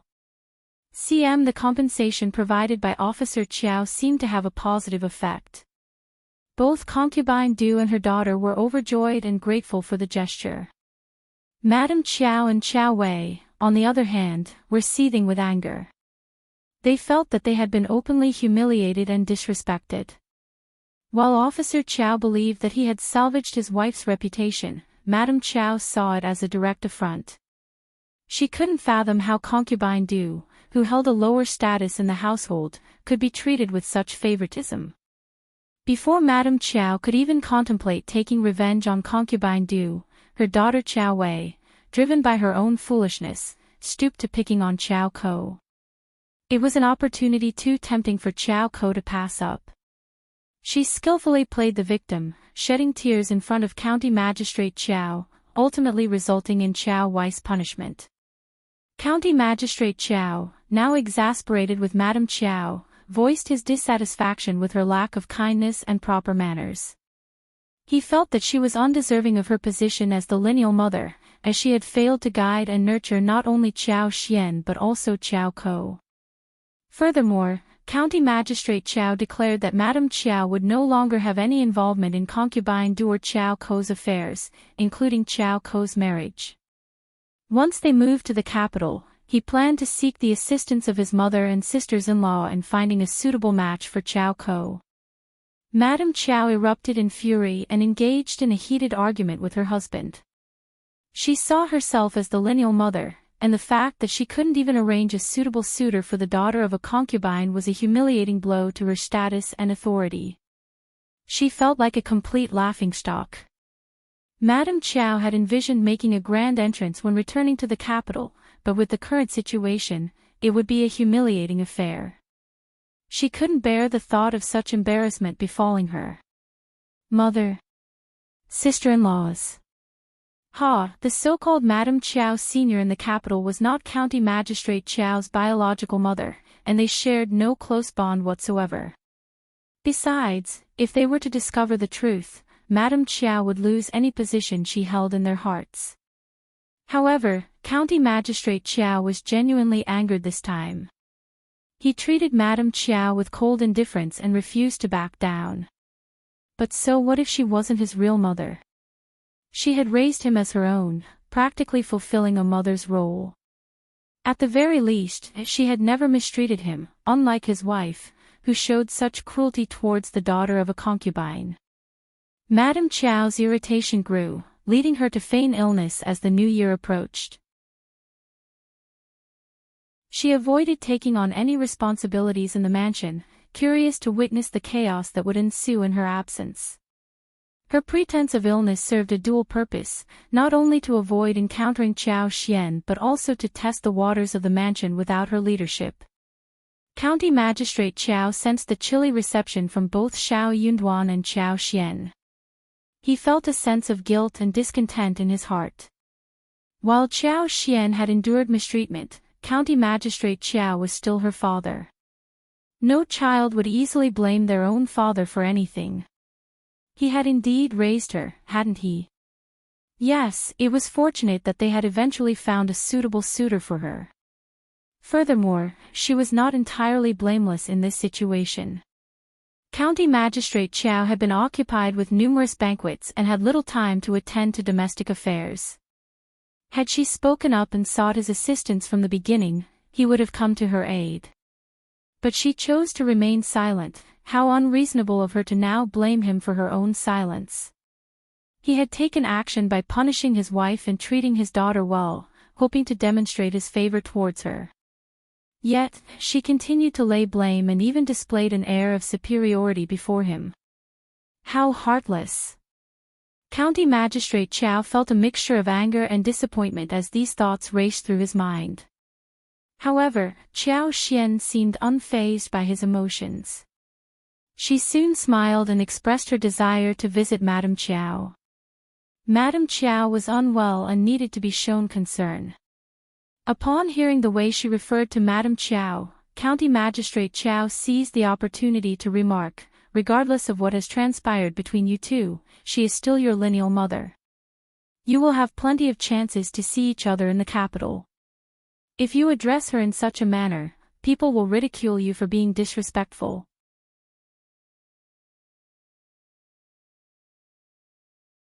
Chapter 885, Unimportant Yudat by Senvel.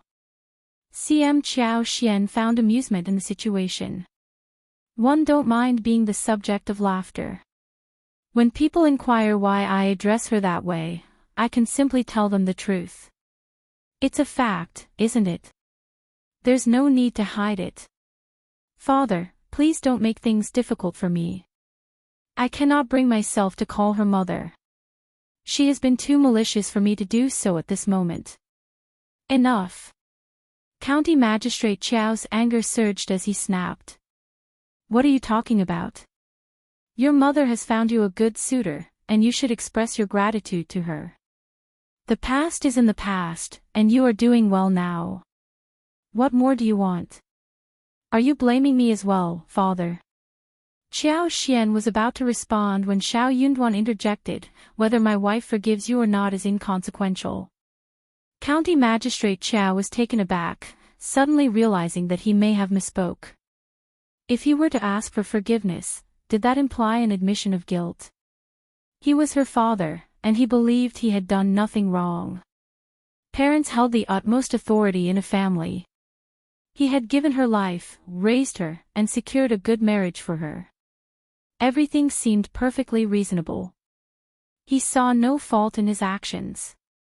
County Magistrate Qiao promptly aligned himself with the perception of reason, standing tall. Shao Yunduan didn't let the matter rest. Father-in-law, if you genuinely seek my wife's forgiveness, you should ask for it, shouldn't you? Ask for forgiveness. County Magistrate Qiao was far from pleased. Why must he ask Qiao Xian for forgiveness? I am her father. Qiao Xian sneered, her voice dripping with sarcasm. Indeed, and that's why we need to put on a good show, at the very least. County Magistrate Qiao's heart skipped a beat. What do you mean by that? Shao Yunduan stood his ground. That is precisely what we mean. You. County Magistrate Qiao trembled, a mix of surprise and anger coursing through him. A good show. Yunduan, do you even understand what you're saying? You're not even an official yet, and you're trying to distance yourself from me. Do you realize how difficult it is to succeed in government without any connections? County Magistrate Qiao was both furious and scornful. He had expected this son-in-law of his to be of assistance, but here he was, slipping away before even joining their ranks. This impractical man wouldn't go far in life. I don't care about being an official. I care about my wife. When Shao Yunduan uttered those words, County Magistrate Qiao instantly lost interest. His disappointment grew, and he began to look down on him. How lacking in ambition. How narrow-minded. Well, he was from the countryside, after all. His horizons were limited. He didn't understand how to strive for progress and mistakenly believed he had reached the pinnacle by becoming a mere recommended man. County Magistrate Qiao sneered, feeling that he had misjudged Shao Yunduan. What a short-sighted and absurd man. In that instant, County Magistrate Qiao gave up on Shao Yunduan. He had contemplated teaching him the ways of an official in the government office, even considering providing him with a recommendation letter to meet the Qiao family in the capital or relying on their support. However, his interest waned completely. Let this man encounter difficulties in the capital. Only then would he understand the challenges a real official must face. At that time, he would come to realize the childishness and absurdity of his current words and actions.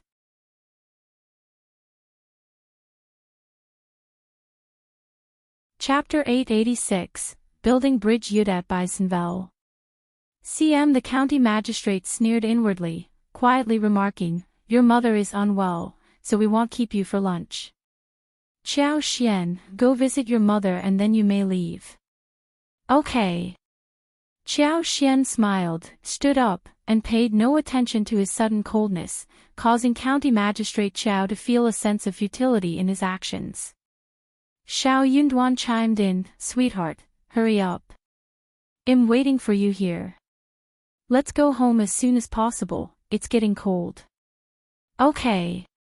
The two exchanged a glance and smiled, completely disregarding County Magistrate Qiao. County Magistrate Qiao couldn't help but feel an urge to curse. Very well, he would witness their failure. When Qiao Xian arrived at the courtyard, the maid passed on the message to Madame Qiao.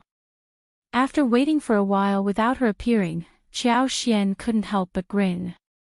This lineal mother of hers was playing the same tricks she always did. Was she purposefully avoiding her to create a scene? Qiao Xian entered directly. Madame Qiao wasn't actually ill. Even if she was feeling unwell, it was primarily due to County Magistrate Qiao's attitude towards her. She sat on the bed, looking pale and with hair loss, far from her former elegance. Qiao Wei was seated beside her, complaining about something, likely involving Qiao Ko and concubine Du. As Qiao Xian walked in, Qiao Wei shrieked, "Why did you enter? You're not allowed." Qiao Xian smiled. Elle came to greet Madame Qiao and see how she is doing. It appears that Madame Qiao is in good health, so I will take my leave now. Qiao Wei stood there, unsure of what to do next.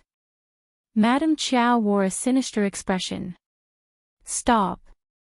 Is there something you want to say, Madame Qiao?" Qiao Xian, do you think you're satisfied?" Madame Qiao sneered. "Your words from before have made the old master care about concubine Du and Qiao Ko. He gives them everything, while you have received nothing." Qiao Wei also sneered with anger. "She deserves nothing.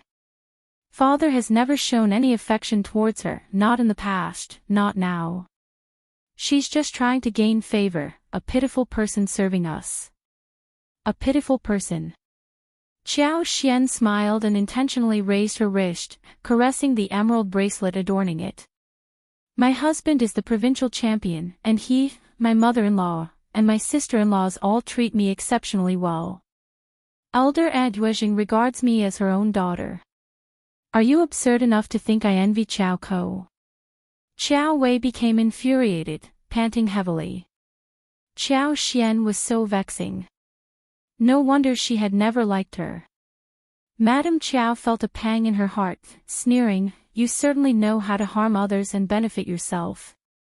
"Harm others? Who have I harmed?" Madame Qiao was taken aback by Qiao Xian's words. Indeed, it was her that Qiao Xian was referring to, but she couldn't admit it, or she would be admitting defeat in this battle. Qiao Xian smiled. "Not harming you, right? Madame Qiao, Qiao Ko addresses your mother, and am sure you have affection for her as well. Madame Qiao remained silent. Qiao Wei could no longer tolerate it. Just leave. Qiao Xian stood up and smiled. My husband is waiting for me, and my mother-in-law is eagerly awaiting my return for the meal. My brother-in-law has just hunted a wild deer, so tonight we'll be enjoying braised venison, stir-fried venison, and deer bone stew, very fresh and delicious. Tomorrow, we'll be grilling the rest. Indeed, it's time for me to go home.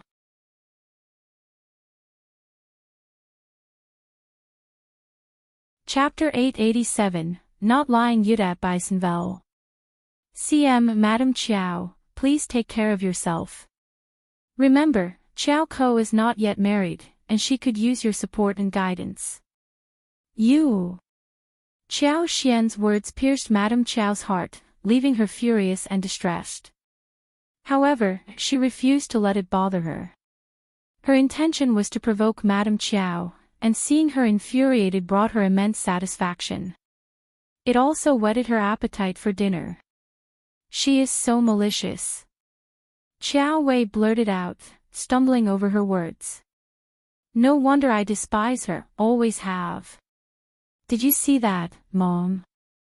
She has never been this irritating before. I should have dealt with her even more harshly earlier. Dear meat. She was just boasting. Qiao Wei reminisced about the time when her father's servant hunted a deer and gifted them over 10 kilograms of meat. She was enchanted by its taste, and the memory lingered in her mind. She couldn't believe that Qiao Xian's brother-in-law could obtain deer meat. The idea seemed far-fetched to her. Madame Qiao's expression darkened. She couldn't fathom that Qiao Xian would lie about such a matter.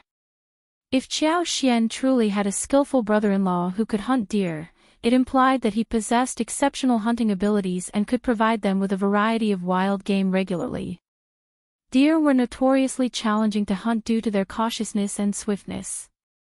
If Qiao Xian's brother-in-law could catch a deer, he would surely be capable of capturing smaller animals as well. Yet, Qiao Xian had never brought any wild animal for them.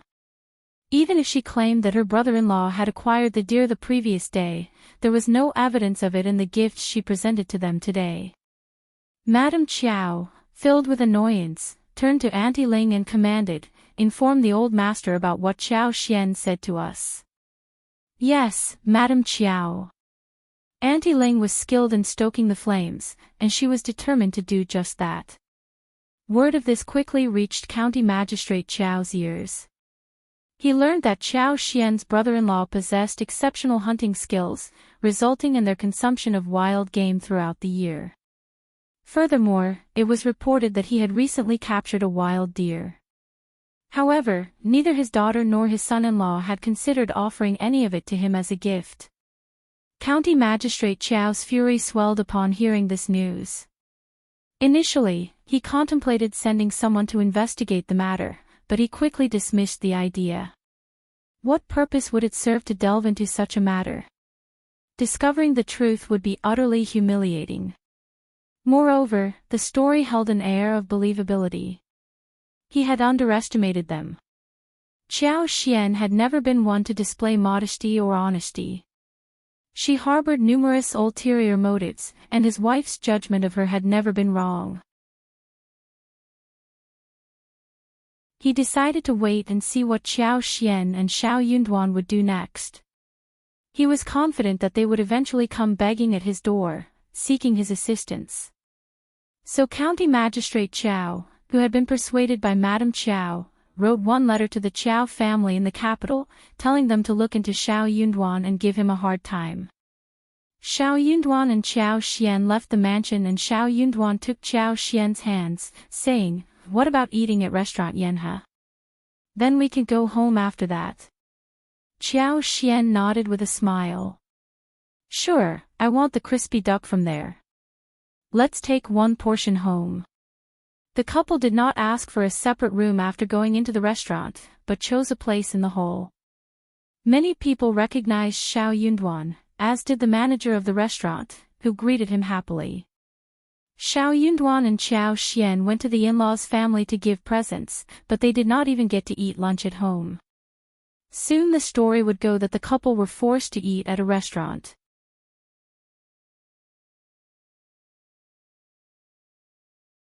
Chapter 888, Purpose Yudat by Senvel. That was the reason Qiao Xian and Shao Yunduan chose to have lunch at this particular restaurant. It hadn't crossed Qiao Xian's mind until they sat down and began ordering. She suddenly realized, oh, 1C. She then smiled at Shao Yunduan. Shao Yunduan lightly pinched her wrist and whispered, he initiated this first, and we have nothing to hide. Well, let him experience what it feels like to have no defense. Qiao Xian's heart warmed, and she smiled. Darling, your words make me even hungrier. We're definitely going to indulge in more delicious food later. Shao Yunduan chuckled. All right. You'll have an extra bowl of rice with you. Let's order 2 additional dishes. Qiao Xian laughed and nodded. Sounds good. A celebration indeed. Absolutely. They exchanged smiles. After finishing their lunch, they packed a portion of crispy duck to take home and leisurely made their way back. As expected, news of this incident spread throughout the town. People were fond of hearing and discussing gossip related to officials' families, often sharing such information among themselves. 3 days later, County Magistrate Qiao learned about the incident from a reluctant informant. Anger surged within him, clogging his chest. Those 2 wretches. They must have done this deliberately. They were intentionally tarnishing his reputation. County Magistrate Qiao had never anticipated that this couple possessed so many tricks, successfully setting him up without revealing their hand. Pay a visit to Shaoding village. Never mind, you'll see what else they're capable of. Bah, I shouldn't dwell on this. County Magistrate Qiao sneered, knowing that he would soon be transferred back to the capital. This country was far removed from the capital, so the story wouldn't reach there. Their tricks would have no practical impact on his reputation, except perhaps in his own mind for a brief moment. It was all utterly useless. How dare Shao Yunduan engage in such futile endeavors? He had overestimated him in the past. Little did he know that Shao Yunduan was laying the groundwork for a larger scheme by starting with these small actions. Shao Yunduan and Qiao Xian aimed to sever all ties with County Magistrate Qiao and the Qiao family, so that they could separate completely. Even if a major incident were to occur eventually, no one would be able to morally condemn them, thanks to the foundation they had built through these minor actions. If the world came to know that County Magistrate Qiao and Madame Qiao had never truly cared about or treated them as part of the family, dealing with the situation would be much easier. Qiao Xian was elated that County Magistrate Qiao had been ensnared. More importantly, she was grateful to have someone who protected and defended her, a feeling she relished. As for her father, she knew he would despise her for orchestrating all of this. But that was precisely what she intended. The ancestors were honored with tribute during the minor New Year, and now the eve of the New Year had arrived. The first section of the family celebrated New Year's Eve in solitude. Shao Yunduan was preparing to travel to the capital to take part in the spring examination, while Qi was set to join the army. It would be a considerable amount of time before the entire family could be reunited in one place. As a result, they were eagerly anticipating this year's dinner together. Eldest uncle had initially planned to gather all 3 branches of the family for a joyous and lively celebration. However, various circumstances arose, leading to the second branch being estranged from the family, and it wouldn't be appropriate for the third branch to celebrate alone. Thus, eldest uncle chose not to bring up the idea. On New Year's Eve, the family members were engaged in putting up couplets, hanging paper cuttings, displaying auspicious words, and hanging lanterns. The atmosphere was filled with anticipation and happiness.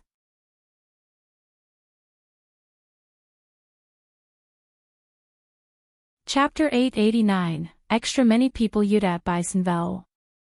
Ms.Zhang graciously assisted Tao Tao and Ms. Su in creating paper cuttings, including designs such as 5 blessings for longevity, good grains, more than every year, precious flowers and birds, pomegranate vase, peonies blooming, birds and flowers, magpies and plum blossoms. Nis. Yen possessed great skill in this craft. With paper in one hand and scissors in the other, she swiftly brought forth intricate and beautiful patterns. The rest of the family admired her talent and craftsmanship. The paper cuttings adorning the glazed windows appeared stunning, each lifelike and displaying a variety of patterns and designs.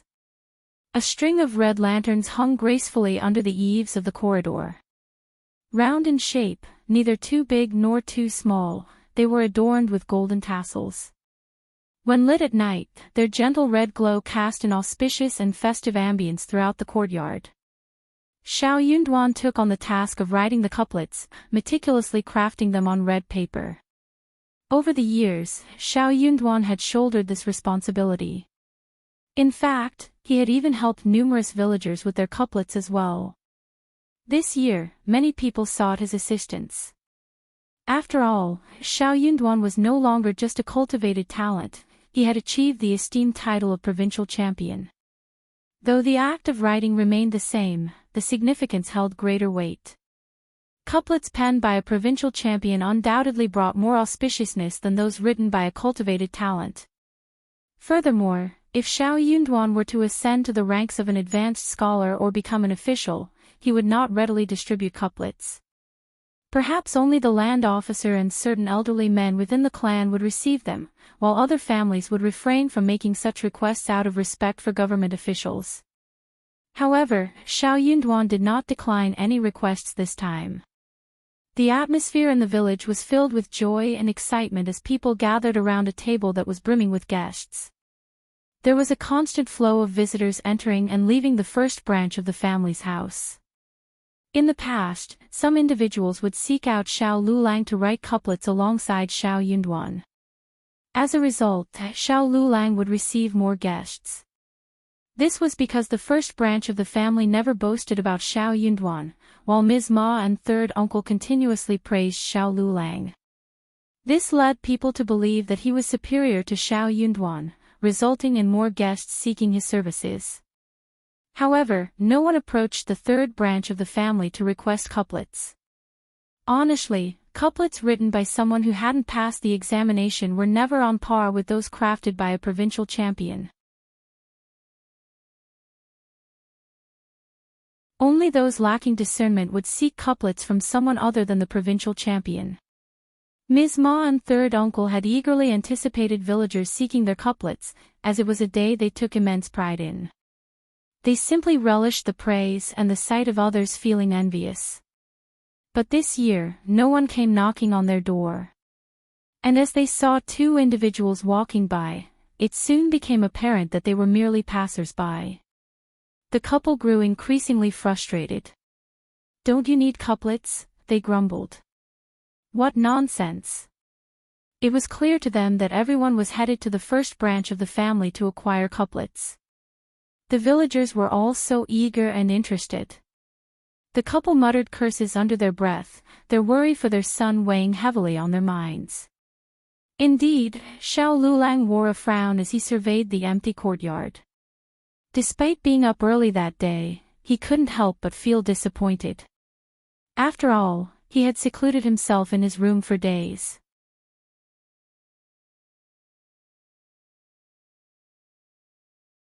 Chapter 890, Interest Seeker Yudat by Senvel. Instantly, Ms. Ma grew concerned. "Lulang, it would be best if those people weren't here. They would only disrupt your focused study." "How irritating." Shao Lulang sneered, fully aware of what was happening. Ms. Ma's worry deepened at his reaction. "They look down on us, those seekers of attention. None of them are deserving of our presence. When you achieve success, they will come begging at our doorstep, and that's when I'll teach them a lesson they won't forget. Lulang, ignore them. Don't let it bother you," Ms. Ma advised. Shao Lulang suppressed his anger and irritation, his sneer growing darker. They are nobody. I don't care about them in the slightest. With that, he turned around, entered his room, and slammed the door shut. Ms. Ma and second uncle exchanged concerned and worried glances. They sighed and continued to curse the villagers under their breath. Shao Xiaoji observed the scene for a while, pursed her lips, and spoke up. But we don't have any couplets or happiness writings yet. Are we not going to hang any? Ms. Ma and third uncle exchanged a telling look. That was true. They had neglected to prepare anything for themselves. Of course, they needed to hang some for the new year to attract auspiciousness. Usually, Shao Lulang took charge of this task, but this year, with the somber expression on their son's face and his obvious bad mood, neither of them dared to ask him to come and write couplets. So, were they going to seek help from the first section of the family for this matter? In that way, they would further dampen their son's spirits. After contemplating for a while, the couple decided to send third uncle to the town to bring back a couplet for their home.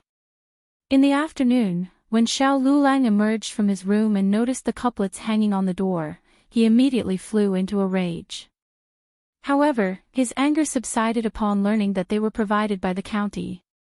They would never allow anything written by Shao Yunduan to be displayed on their door. Meanwhile, Shao Yunduan spent half a day diligently crafting couplets for the villagers. Ms. Fong grew increasingly concerned about her son's well-being.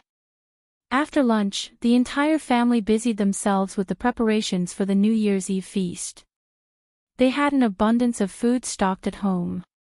And this year, the dishes on the table were set to be even more plentiful and exquisite. They had commenced the preparations 2 days earlier, with Qiao Xian suggesting various dishes.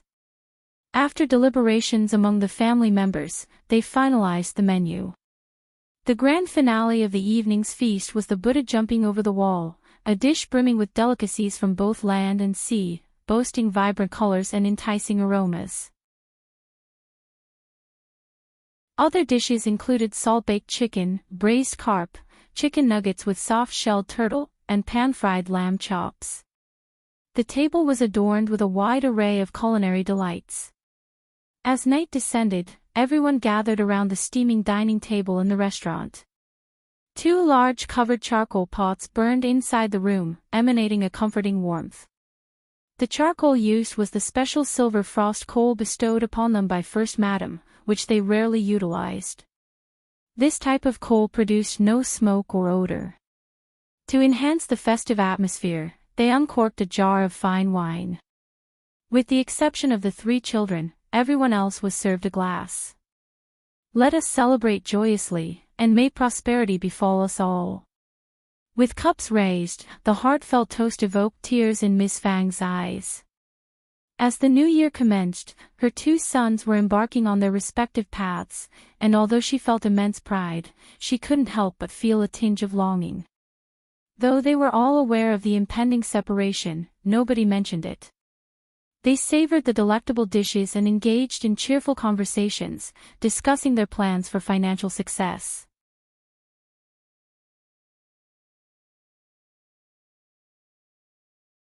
Chapter 891, New Year Yudat Beisenvel. CM After dinner, they cleared the food table, and some visitors arrived, engaging in pleasant conversations. Ms. Fong instructed Yang Xiaoni and Tao Tao to serve snacks, warmly welcoming the guests. Shao Sanlang and Shao Daolong had also stepped out to greet others. As for eldest uncle, he was absent. Nobody mentioned his whereabouts, neither in the second nor the third section of the family. Shao Yunduan wasn't fond of idle chatter. After exchanging a few words with Qiao Xian, he led Qi to his study, urging him to continue his studies and providing him with instructions. Qi had been diligently studying in recent days. Qiao Xian remained in the hall, engaging in lively discussions with Ms. Fong and Ms. Su. She listened to various gossip about other families from her aunts, brothers-in-law, and other relatives. While she didn't consider them entirely reliable, it was entertaining to hear. As the evening grew darker, guests came and went, bringing liveliness to the household. It wasn't until it was time to light the firecrackers that the visiting neighbors bid their farewells and departed. Shao Sanlang and the rest of the family returned as well. Around midnight, the first crackle of firecrackers ignited, serving as a signal for others. Suddenly, the village was filled with the explosive sounds of firecrackers. The sky was ablaze with vibrant bursts of light, their crisp sounds echoing and intensifying the festive spirit. New Year has arrived. Happy New Year. Happy New Year. Wishing you a safe and joyous New Year, with even better days to come. We will surely have an even better year. They exchanged auspicious greetings, sowing seeds of happiness within their hearts. Returning home, the younger members of the family greeted the elders for the new year, and in return, the elders gifted them red packets. They then proceeded to make and enjoy dumplings together. With the conclusion of the celebration and the dumpling feast, they bid each other good night, eagerly anticipating the dawn of the new day. Shao Yunduan and Qiao Xian walked home together, but as they did, snowflakes began to fall gently from the sky. The delicate snowflakes drifted down silently from the vast expanse above. They were sparse and light, disappearing upon touching the ground as if they had never existed. It's snowing. Wow! Look at the snow. People around them noticed and couldn't help but exclaim in surprise, some even whistling with delight. It was a rare sight for them, something worthy of celebration. It's snowing. Qiao Xian reached out to feel the cool touch on her hands, leaning towards Shao Yunduan with a smile. A heavy snowfall at the new year is considered an auspicious sign. Yes, Shao Yunduan replied with a gentle smile, helping her adjust her clothing. May all our wishes come true this year. Qiao Xian's smile brightened even more. You will undoubtedly become an advanced scholar. Shao Yunduan returned the smile. Thank you, my beloved. But his desires went beyond that. He yearned for a true wedding night with her, once he achieved his desired title. He wanted no one but her to be by his side for the rest of his days. His gaze burned with intensity, and his fingertips held an unspoken tenderness. Qiao Xian sensed something in his eyes, and she felt a warmth spreading across her cheeks. Gradually, that warmth intensified, making her blush with bashfulness.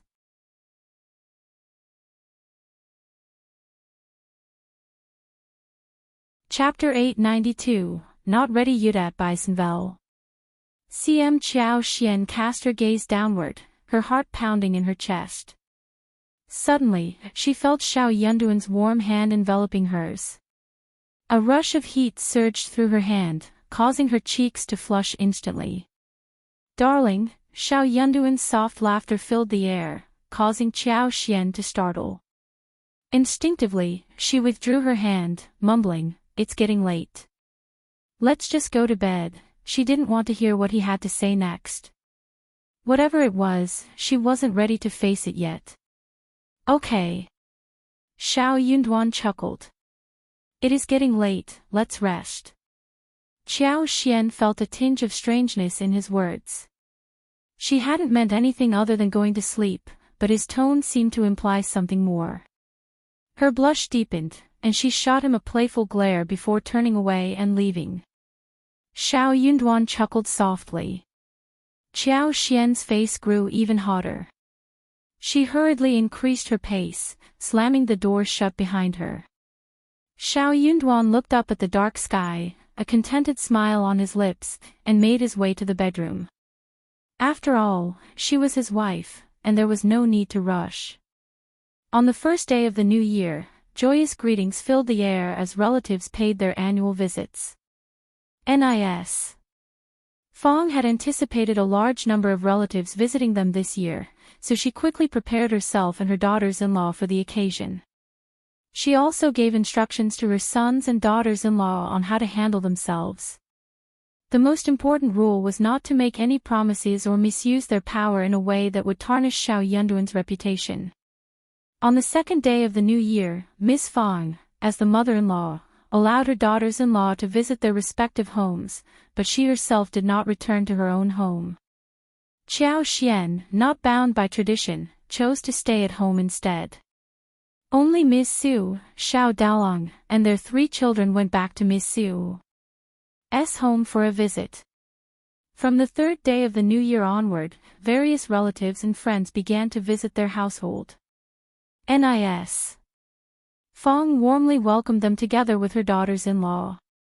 Some visitors flattered her with gifts, and she would assist those genuinely in need of help due to poverty. However, she made sure to write an IOU note whenever money was lent out. There were also those who inquired about their properties, a topic that disgusted Ms. Fong, who attempted to divert their attention elsewhere. Some individuals, driven by greed, attempted to engage in business deals with Ms. Fong, but she firmly declined their offers. Most people understood when their persuasion was ineffective and stopped pushing further. However, there were a few audacious ones who resorted to threats against Ms. Fong. Unfazed by their intimidation, she stood her ground and even retorted on occasion. Their actions had offended certain individuals, who took the opportunity to spread complaints about their family. They accused Ms. Fong and her family of neglecting their relatives now that they had wealth. Ms. Fong chose to disregard these baseless accusations. Nevertheless, they couldn't sacrifice their own family's well-being just to please distant relatives. On the 5th day of the new year, Madame Qiao sent someone to fetch Qiao Xian, informing her of an important guest at their home and requesting her presence to receive them for a few days.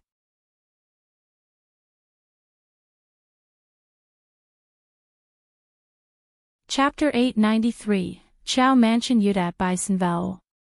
She was the only one invited, not Shao Yunduan. Shao Yunduan was very worried. He held Qiao Xian's hands tightly, expressing his disapproval of her going alone. Don't feel at ease with you going to the mansion. What if something happens to you? Shao Yunduan had no trust in Madame Qiao whatsoever. He couldn't fathom the actions of a person like her. His wife was kind and gentle, and if she went to the Qiao family alone, she would be like a lamb in a tiger's den. Spending the night there was out of the question, as she would be devoured. If you insist on going, I will accompany you. He didn't believe that the Qiao family would dare to push him away, even if he were there. Seeing Qiao Xian's concern for him, he smiled. Darling, don't worry. I will go alone. I want to see what they are up to. I will take good care of myself. Remember, I am the wife of the provincial champion, and they wouldn't dare lay a finger on me. Shao Yunduan still didn't agree. He furrowed his brow. Don't trust Madame Qiao. She was so wicked that she had even attempted murder. There was nothing she wouldn't do. Officer Qiao is a reasonable man. He won't let her do anything foolish. Shao Yunduan was taken aback, that was true. Yet, he still couldn't put his mind at ease. Helpless, Qiao Xian approached him and whispered, I have bribed 2 individuals who will assist me. Don't worry, one will find out what Madame Qiao is capable of. Shao Yunduan remained silent but refused to let her go alone. He ordered Li Xia and Li Qiao to accompany her. However, Qiao Xian insisted on bringing only Li Xia with her. She was not a feeble woman. If Madame Qiao did not want to provoke her, then she would teach her a lesson she would never forget. Qiao Xian possessed magical powers and could wield them as a deadly weapon at any moment. She had no fear of someone like Madame Qiao, a mere clown. It seemed that Madame Qiao attached great importance to this esteemed guest, as she sent Auntie to fetch her. Shao Yunduan was determined to separate Qiao Xian from them, to have her alone. Li Xia, in Auntie eyes, was just an insignificant maid. Auntie paid her no mind, as long as Shao Yunduan wasn't accompanying them. Shao Yunduan guided Qiao Xian into the carriage and only released her hands after a long while. He emphasized, take good care of yourself and above all, ensure your safety. I will come to pick you up in 2 days. Qiao Xian obediently nodded. Don't worry, my husband. Auntie Ling maintained a neutral expression on her face, though inwardly she felt a sense of disdain. Madame Qiao was not foolish, she wouldn't engage in something so unreasonable at this moment. This provincial champion was far too inexperienced to face this situation. Inside the wagon, Auntie Ling sat beside Qiao Xian, her eyes lowered, showing no intention of engaging in conversation. Qiao Xian remained composed and paid no attention to Auntie Ling. Li Xia, aware of the animosity between her young madam and the Qiao family, felt a twinge of nervousness. She cautiously glanced at Auntie Ling but quickly averted her gaze.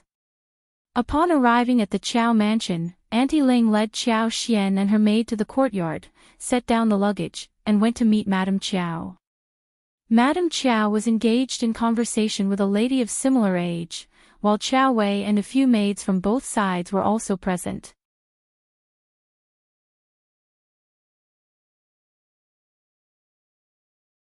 Chapter 894, At a Loss. Yudat by Sinvel.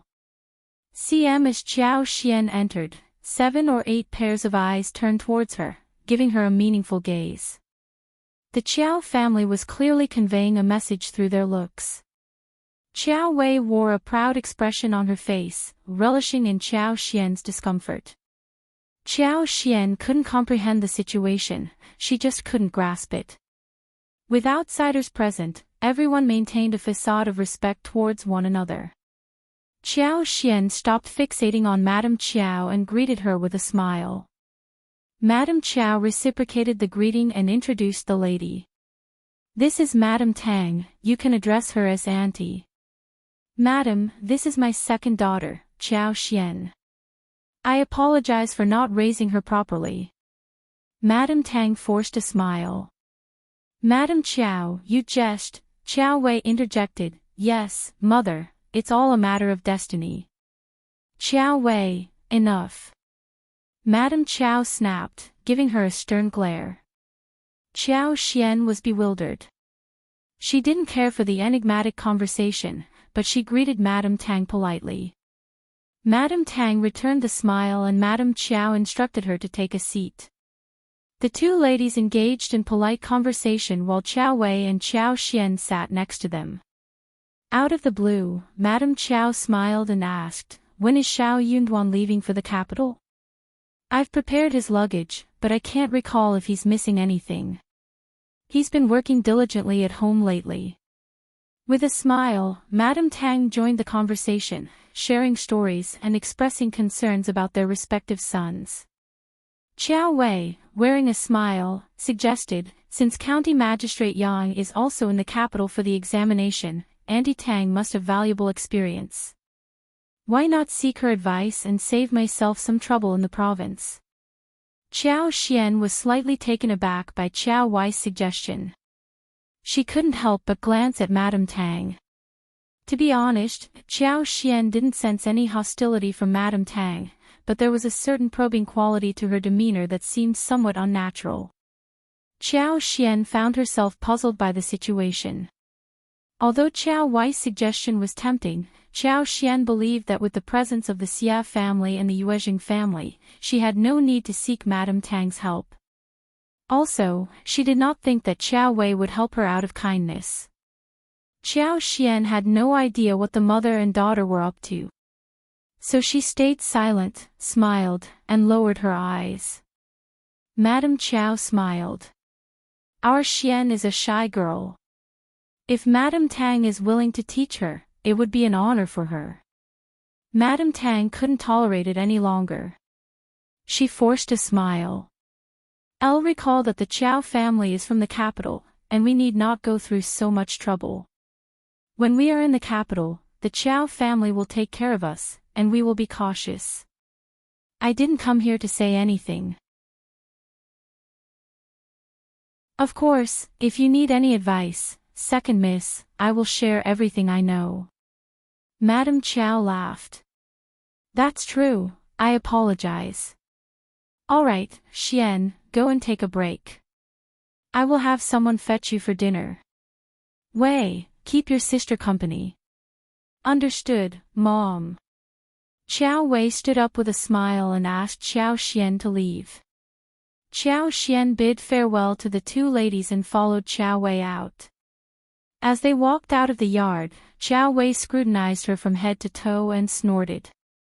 You should consider yourself fortunate that Madame Tang is willing to teach you, yet you remain so aloof.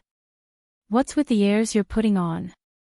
Xiao Xian replied, Sister, your concern for me touches my heart. I'm deeply moved.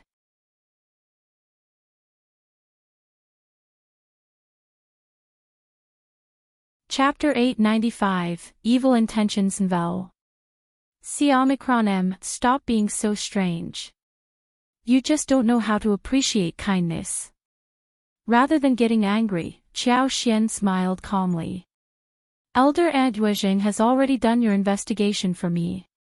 Besides, the Xia family is also present, and young Master Xia will be providing guidance to my husband.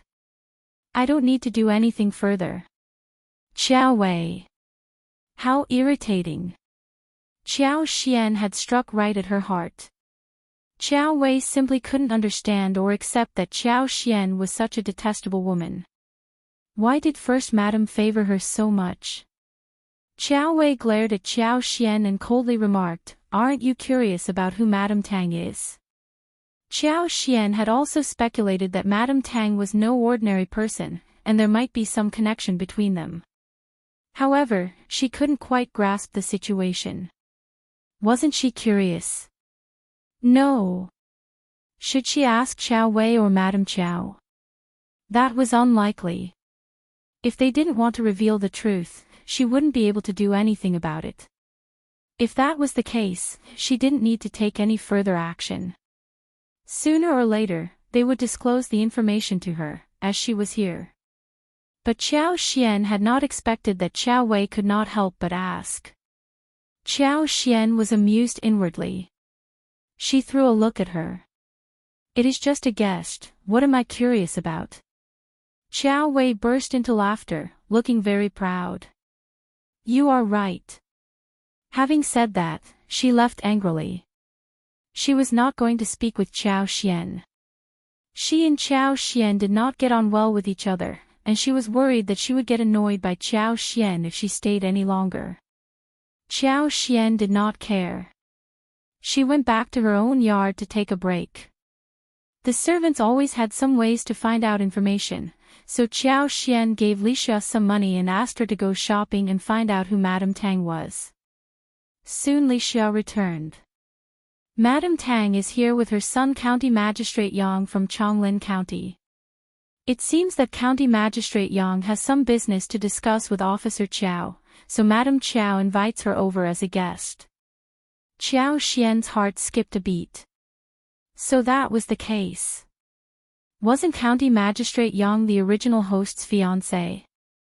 Madame Tang was the ex-mother-in-law of the original host. It was no wonder that when she walked into the room and met Madame Tang felt uncomfortable whilst Madame Qiao and the maids and aunts from the Qiao family were all looking at her strangely. It was no wonder that Qiao Wei was taking pleasure in her misfortune. This mother and daughter were so evil and horrible. If Shao Yunduan did not trust Xiao Xian, and if Shao Yunduan was narrow-minded and conceited, then he would definitely hate Xiao Xian. The moment they started to hate each other, they would always have the chance to take out the anger on her and mock her. Then Xiao Xian would never be able to get through this mental barrier in her life. It was not only Madame Tang who was here, but also her son, Xiao Xian's ex-fiancé, County Magistrate Yang was here too. Xiao Xian was going to stay here for 2 more days. She had not met County Magistrate Yang during the past 2 days, but that seemed like a bad thing for Shao Yunduan. It was hard to say what the rumor would be spread around. The biggest problem was that it was difficult to make it clear. That was something that could not be explained, and the more one tried to explain, the more suspicious it would seem. As long as Shao Yunduan got suspicious, Madame Qiao would have achieved her purpose. Qiao Xian had no idea if it was Madame Qiao's idea or her father's. But even if her father was not involved, he must have approved of it, right?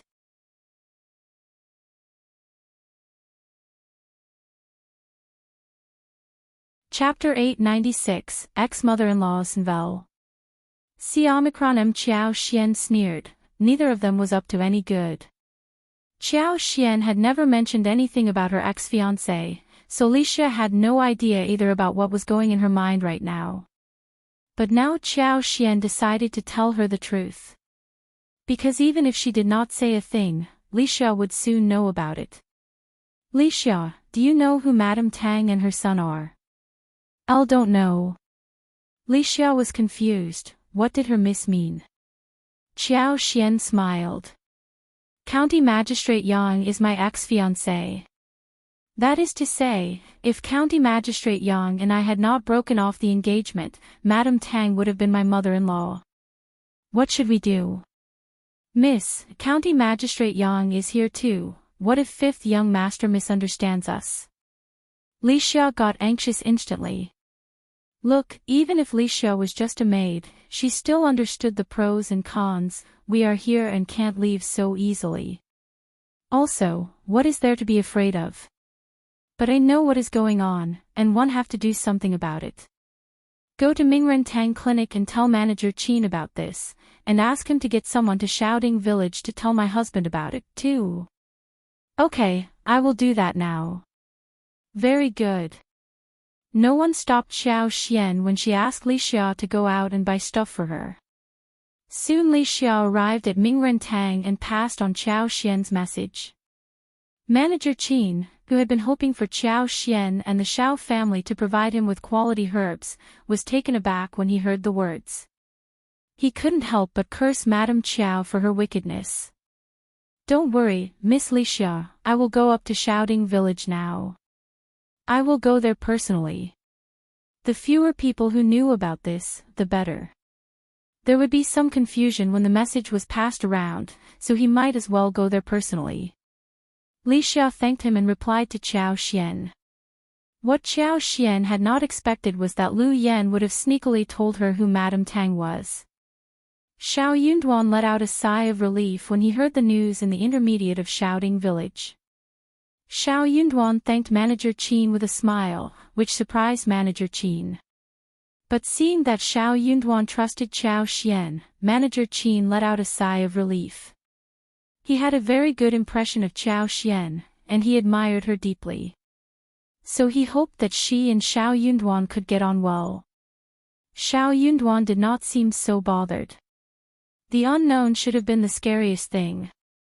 When he knew what was going on, he would not have to worry a thing anymore. He was not going to suspect Qiao Xian because of this. Qiao Xian had never met her ex-fiancé who had been engaged with her, and she was already married to Shao Yunduan himself. She treated him and his family so well, and he could see that clearly. So how foolish he would have been to suspect Qiao Xian and hurt her just because Madame Qiao tried to sow discord. He could not bear to do that. He was solely concerned about Qiao Xian's well-being and didn't want her to suffer any harm. If that was Madame Qiao's intention, he believed she couldn't harm him or Qiao Xian. In his perspective, he wasn't even a significant presence. He was just an ex-fiancé whom Qiao Xian had never met. How could she possibly have any feelings for him? It was a ridiculous notion. Nevertheless, Shao Yunduan made up his mind to bring Qiao Xian back home the next day. She was his wife after all. In the backyard of the government office, Qiao Xian attended the banquet alongside Madame Tang and County Magistrate Yang. As nobody had introduced Madame Tang and her son to Qiao Xian, she chose to feign ignorance about the matter.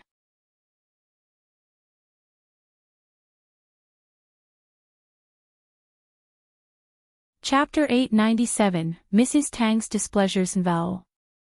See Omicron M. County Magistrate Yang discreetly assessed Qiao Xian. She noticed his gaze but chose not to respond. He was a stranger to her. As the men and women took their seats, County Magistrate Qiao exchanged greetings with County Magistrate Yang through the screen, while Madame Qiao greeted Madame Tang alongside Ojio Xian.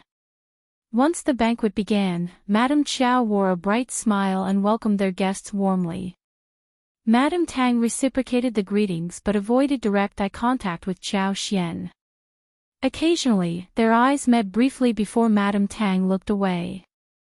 Suddenly, Madame Qiao let out a sigh and glanced at Qiao Xian as she spoke to Madame Tang with a smile.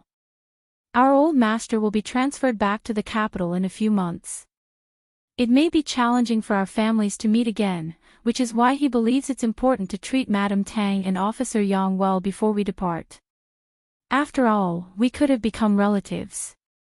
Unfortunately, it is Xian who has not been fortunate enough to have a promising young man like Officer Yang and a kind mother-in-law like Madame Tang.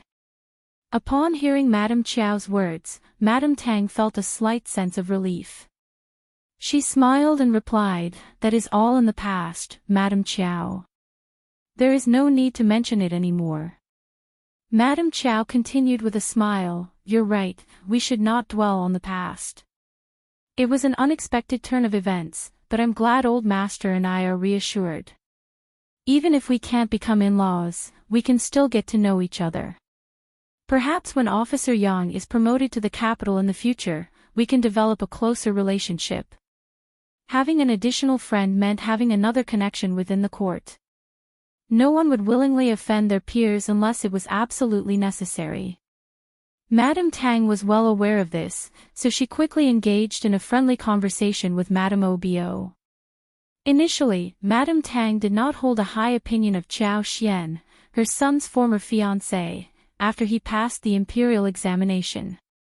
However, her son had performed exceptionally well and received a promotion the following year. It was a promising future, a rare achievement. He was still very young. If it weren't for this troublesome marriage alliance, her son could have been chosen by noble ladies in the capital and become the son-in-law of a prestigious family, propelling him to even greater heights in the capital. Although becoming the head of a county at such a young age was already impressive, wouldn't it be better for him to have an even brighter future? Her son was a top student, young, and handsome. When Madame Qiao sent a letter stating that something had occurred, leading to the annulment of the engagement between Obo Xian and her family, Madame Tang was overjoyed. When she heard that Qiao Xian had become involved with a poor girl from the countryside and had her reputation tarnished, Madame Tang found even greater satisfaction, considering it as her revenge. She believed that it was Qiao Xian who had ruined her son's future, so she took pleasure in her misfortune. Madame Tang had anticipated that Qiao Xian would live a wretched life. However, to her surprise, upon Madame Qiao's invitation, Qiao Xian appeared remarkably beautiful and graceful. Furthermore, her impoverished husband, who was a cultivated talent, was preparing for the intermediate examination. Soon, they would be taking the examination in the capital. Well, upon their first meeting, Madame Tang experienced a mix of complex and uneasy emotions. However, Madame Tang had forgotten a crucial detail: when her son and Qiao Xian were engaged, she had already lost her husband.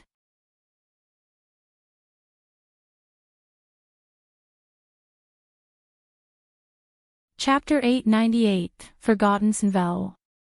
She and her mother-in-law relied on each other to raise their 7-year-old son.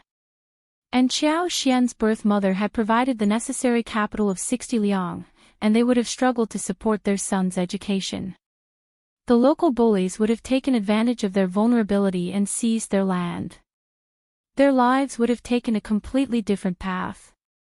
She had even forgotten the promise she made to her late mother-in-law, to treat Qiao Xian well and regard her as a daughter once she married into the family. All of these important details slipped her mind. However, Qiao Xian was completely unaware of these circumstances. From the original host's memories, she only knew that her own mother, who was a concubine, had also been cherished. Taking advantage of her father's favor, she had pleaded for justice. Perhaps due to Qiao Xian being an orphan girl, Madame Qiao had approved of her request. Since County Magistrate Qiao had left his position, there had been no news from her fiancé's family. Madame Qiao and Madame Tang engaged in conversation for a while before requesting that Qiao Xian raise a toast to Madame Tang. You used to have a good relationship with them, so it's appropriate for you to toast her. You have no idea that Madame Tang is your future mother-in-law. I was aware of that, Qiao Xian replied with a smile, lifting the small wine cup and standing up. She spoke politely, Auntie Tang, as my senior, it is my duty to show respect. I wish you a long and healthy life. Qiao Xian felt a sense of gratitude towards Madame Tang for sparing her from marrying into their family. If she had married into the Qiao family, she wouldn't have had the opportunity to be with Shao Yunduan. Comparatively, Madame Tang wasn't as terrible as Madame Qiao, but she was far from being an easygoing mother-in-law. She couldn't even compare to her own mother-in-law. Dealing with a mother-in-law like her was truly tormenting. Madame Qiao and the others were taken aback. They had hoped to catch Qiao Xian off guard, making her stumble and embarrass herself. How did she know about this? Who had informed her? Qiao Wei glared at Qiao Ko. Qiao Ko looked very innocent. She did not even see Qiao Xian today, why was that related to her? Madame Tang was not feeling very comfortable either. She felt that it was Qiao Xian's loss to have missed such a wonderful son like her. Qiao Xian should feel sad, grievous and disappointed. But Qiao Xian was so open to them, and she was even congratulating her with a smile. She did not show any emotion that she should. That displeased her. She could look down at Qiao Xian, but Qiao Xian had lost such a great suitor like her son. Wasn't she saddened and regretful? Could it be that she was looking down at her own family and her own son? How ridiculous! Madame Tang nodded slightly, raised the cup and took a sip, saying with a small smile. Second miss, you are a very steady woman, and you must be having a good time after marriage, right? Qiao Xian nodded with a smile. Thank you for your concern, Auntie. My husband, mother-in-law and my sisters-in-law are all very nice to Mel. The whole family is getting on well with each other. That is good, then I am assured. One just can't believe what I heard. Second miss, you have to be careful in the future. Thank you, Auntie. I can't believe that either. The maid asked me to watch the fish by the lake and then left to fetch the tea. I never saw who pushed me into the lake, and I still have no idea. Madame Tang's face changed. All right, Qiao Xian. Madame Qiao threw a cold look at her. Don't talk nonsense.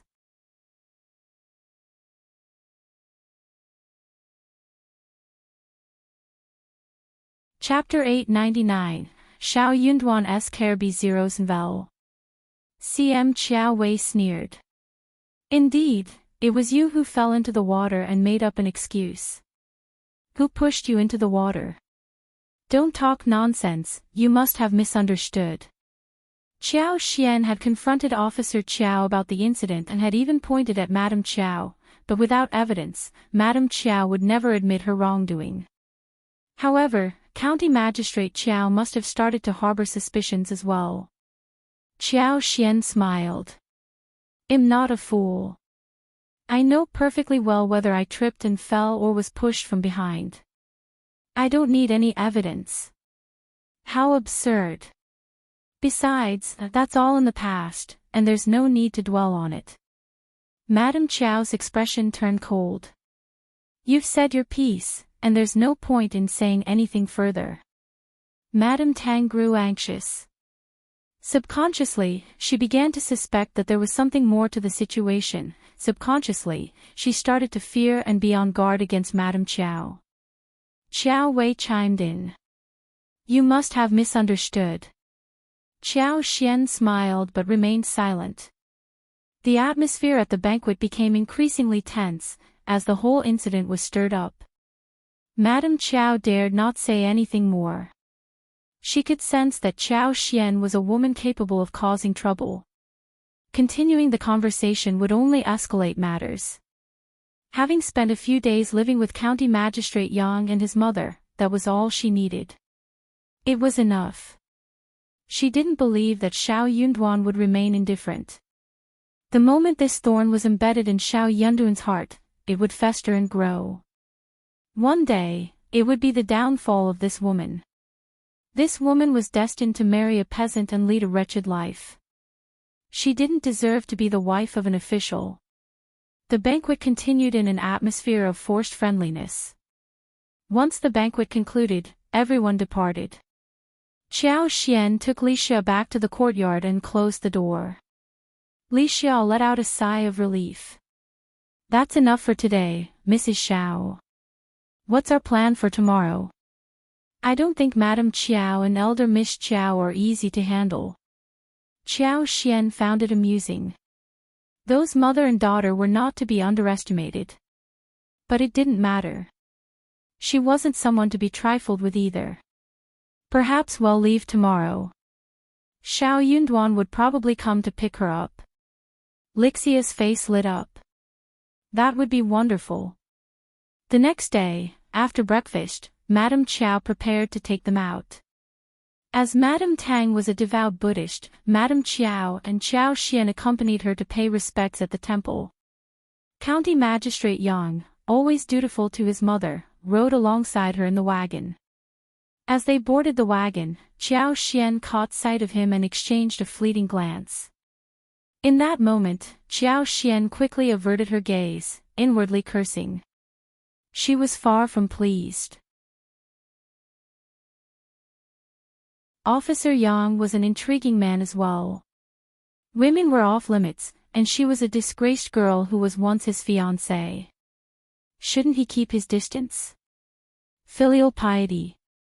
Qiao Xian couldn't quite grasp its meaning. Madame Tang, true to her devotion, engaged in conversation with Madame Qiao at the temple before proceeding to pay respects to the Buddha. Madame Qiao accompanied her, instructing the three sisters to wander around casually and nonchalantly. Qiao Wei rolled her eyes at Qiao Xian, snorted in disdain, and haughtily departed.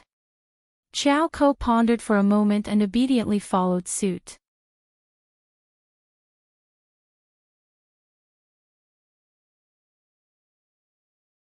Chapter 900, Awkward and Angry B0 CM Translator, Henyi Translations. Qiao Xian admired Qiao Ko's adaptability. Despite being slapped in the face by Qiao Wei, once she had recovered, she still willingly played the role of lackey, henchman, lapdog.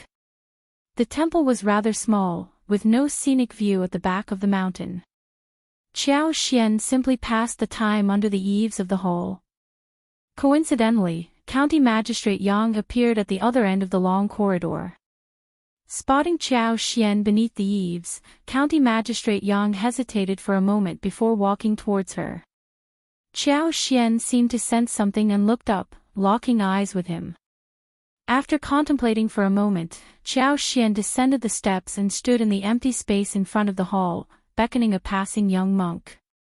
"Officer Yang, are you seeking me out?" she asked.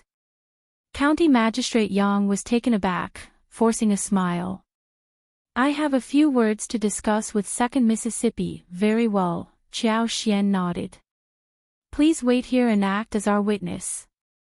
After all, it wouldn't be appropriate for a man and a woman to make physical contact, and we wouldn't want any rumors to circulate. "County Magistrate Yang, speak your mind." County Magistrate Yang and the young master were both taken aback. The young master wore a smile that was more pained than joyous.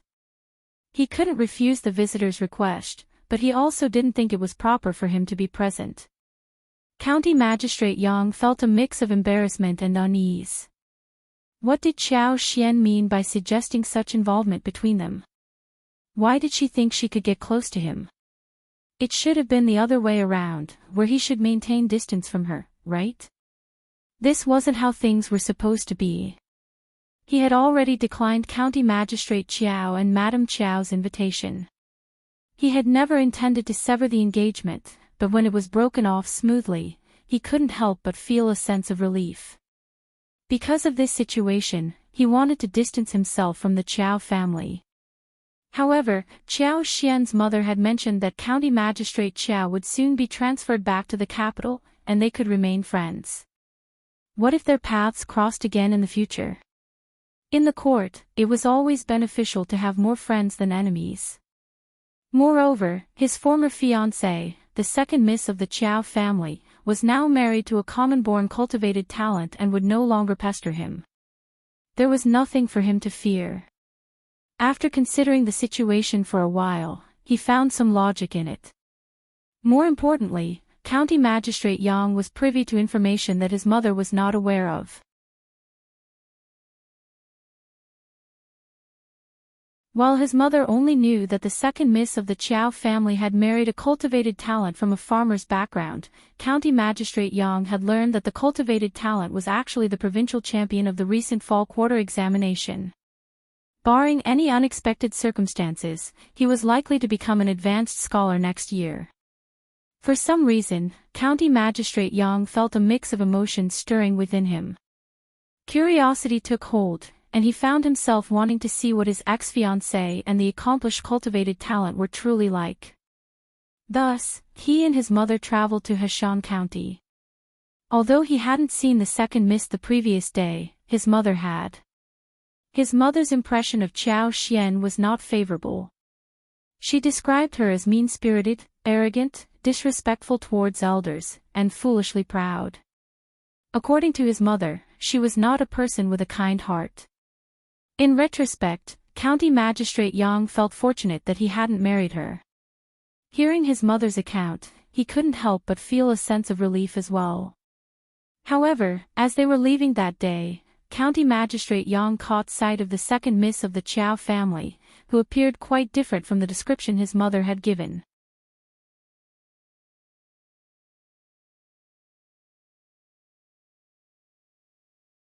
Chapter 901, How could that be Ms.Zhang?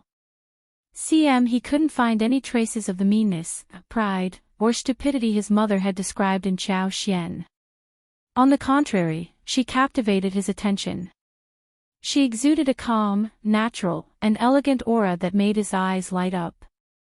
Despite the obvious ostracization and isolation from Madame Qiao, her mother, and the Qiao family servants, Qiao Xian walked among them without a trace of timidity, embarrassment, or anger. It was as if they were attempting to suppress and ridicule her, but she stood tall and strong, emanating confidence that seemed to disregard Madame Qiao's existence. To Qiao Xian, those people were nothing more than insignificant clowns. County Magistrate Yang's heart skipped a beat. He couldn't accept this. What troubled him even more was that she had noticed him too, yet her gaze held no emotions. It was as if he, like everyone else, was merely a stranger in her eyes. But how could that be? He was her former fiancé, and their engagement had been broken off due to her own mistake. As a concubine's daughter, it should have been an honor for her to marry him. Yet, she showed no reaction upon seeing him. She glanced at him briefly and then averted her gaze. He felt so insignificant in Qiao Xian's eyes. This realization left County Magistrate Yang, who had always been arrogant and believed that Qiao Xian would deeply regret losing their engagement, feeling deeply displeased. He appeared visibly humiliated. The feeling of being disregarded only intensified his displeasure and discomfort. Eventually, he reached a breaking point. When he spotted her in the intermediate temple, he unconsciously made his way towards her. He felt the need to engage in a conversation with her, even though he had no clear idea of what he wanted to discuss. What he hadn't anticipated was Qiao Xian's frank and composed demeanor, to the point where she even called upon a young master to act as a witness. County Magistrate Yang was both taken aback and further humiliated. Who did second miss think he was? Did she believe that he would pursue her relentlessly, harboring ulterior motives towards her? How absurd! County Magistrate Yang suppressed the bitterness in his heart, forcing a neutral smile as he observed Qiao Xian. Second Miss seems to be faring well lately. Qiao Xian replied with a smile, thank you, the bitterness has indeed subsided. Qiao Xian spoke the truth. Although she wasn't the original host, she was aware of the numerous hardships the original host had endured. Qiao Xian had no intention of taking advantage of Madame Qiao. She aimed to reveal the truth. However, County Magistrate Yang, who had been feeling displeased, couldn't help but show a slight change in his expression. He felt exposed. So Qiao Xian was implying that her suffering had been a result of the marriage alliance, but now that she was going to marry cultivated talent Shao, all her grievances would vanish. How confident she was to utter such words in his presence. County Magistrate Yang responded with a harsh tone, Second Miss, aren't you afraid of being misunderstood? People might think you're complaining about your mother's family. Qiao Xian calmly replied, Officer Yang, as a daughter born from a concubine without a mother, do you believe I would have a better life without my birth mother around?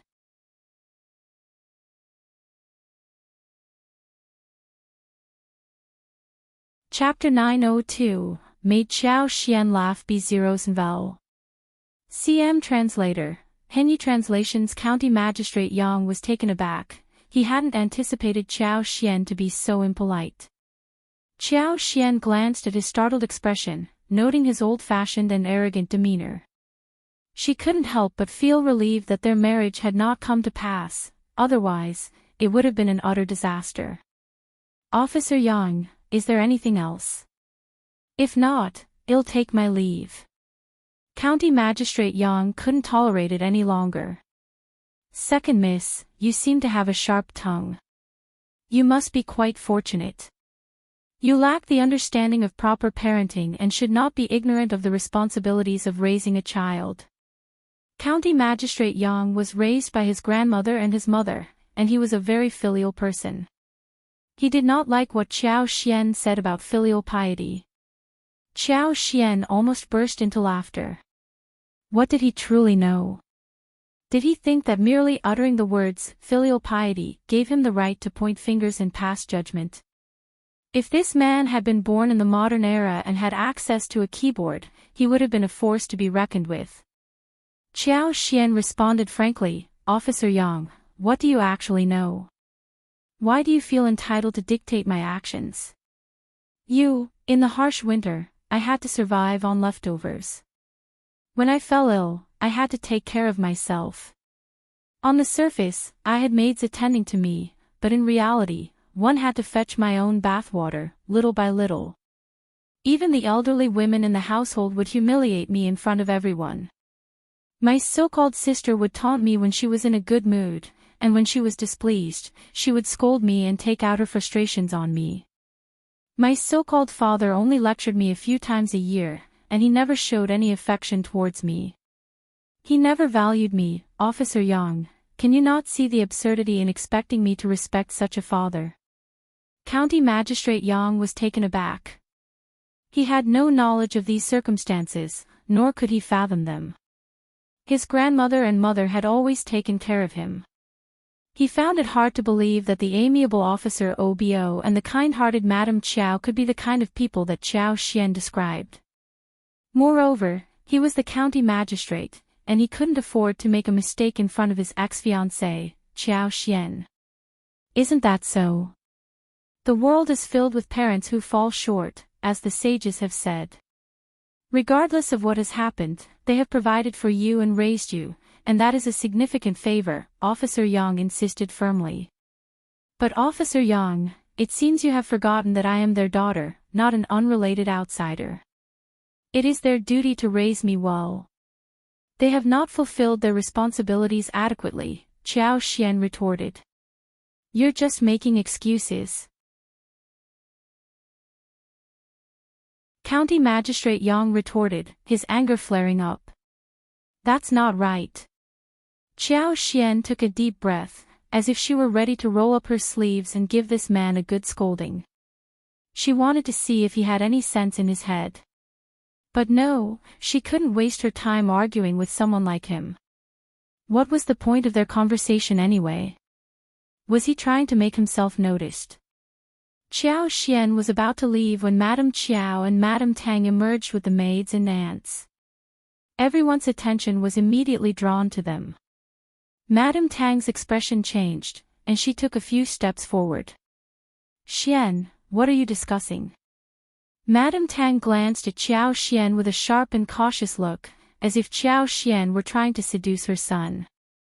Madame Qiao, on the other hand, couldn't hide her satisfaction, but she sighed with a tone of reproach.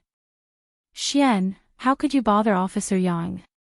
It's highly inappropriate. Officer Yang, I apologize on behalf of Xian. I'm sure she didn't mean any harm.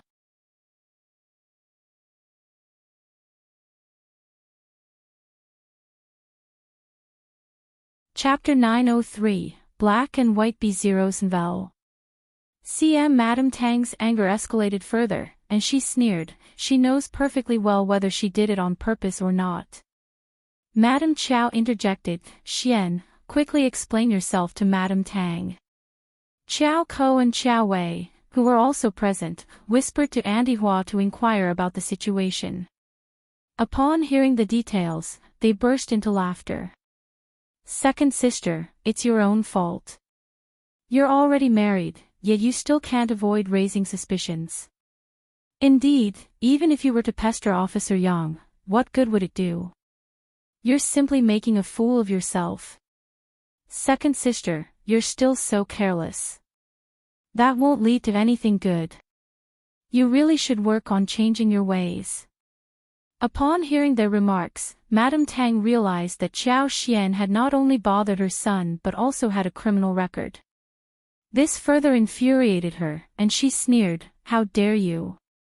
It appears that Madame Qiao ought to teach you a lesson, or else you'll continue embarrassing yourself with your antics. Madame Qiao was displeased. Madame Tang, you're taking it too far. Wei is well-mannered and well-behaved. It seems we need to be cautious in our actions. Bah! Madame Tang showed a look of disdain. Qiao Xian threw a cold look at each of them and said coldly, are you done? Are you listening to me? Officer Yang, are you talking with me or me talking with you? I have a witness. County Magistrate Yang was speechless.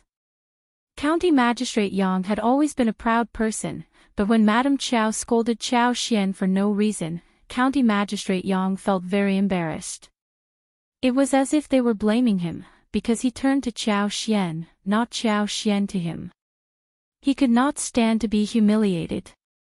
He had intended to stay silent. But hearing what Qiao Xian said, he could not stay silent anymore. There was a young monk from the temple nearby, observing the situation intently. County Magistrate Yang couldn't simply ignore him and allow a negative and irresponsible reputation to linger in the temple and throughout Heshan County. As County Magistrate Yang considered how Qiao Xian had asked the young monk to stay, his emotions became even more complex. Mother, Madame Qiao, you've all misunderstood second miss of the Qiao family. It was I who approached second miss of the Qiao family. Everyone was taken aback. Madame Qiao raised an eyebrow and was about to speak when Qiao Xian sneered, Officer Yang was merely extending a polite greeting to me. How dare you misconstrue it like this? Ha! Qiao Xian looked down upon County Magistrate Yang with disdain. She was lucky enough to stay cautious, otherwise, this man might have made her to explain something. He wasn't just greeting her, he was actually bothering her. Yes, he was incessantly bothering her. What a devious man. He truly had the characteristics of a scoundrel. Madame Tang felt a twinge of embarrassment. She cast a suspicious glance at her son, but County Magistrate Yang chose to ignore her.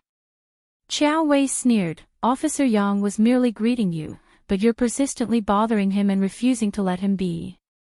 Well, it's all the same. But it's pointless. I suggest you face the reality as soon as possible. Madame Tang's gaze turned sharp once again as she directed a piercing stare at Qiao Xian. Qiao Xian stepped forward and slapped Shao Wei across the face. Mind your tongue.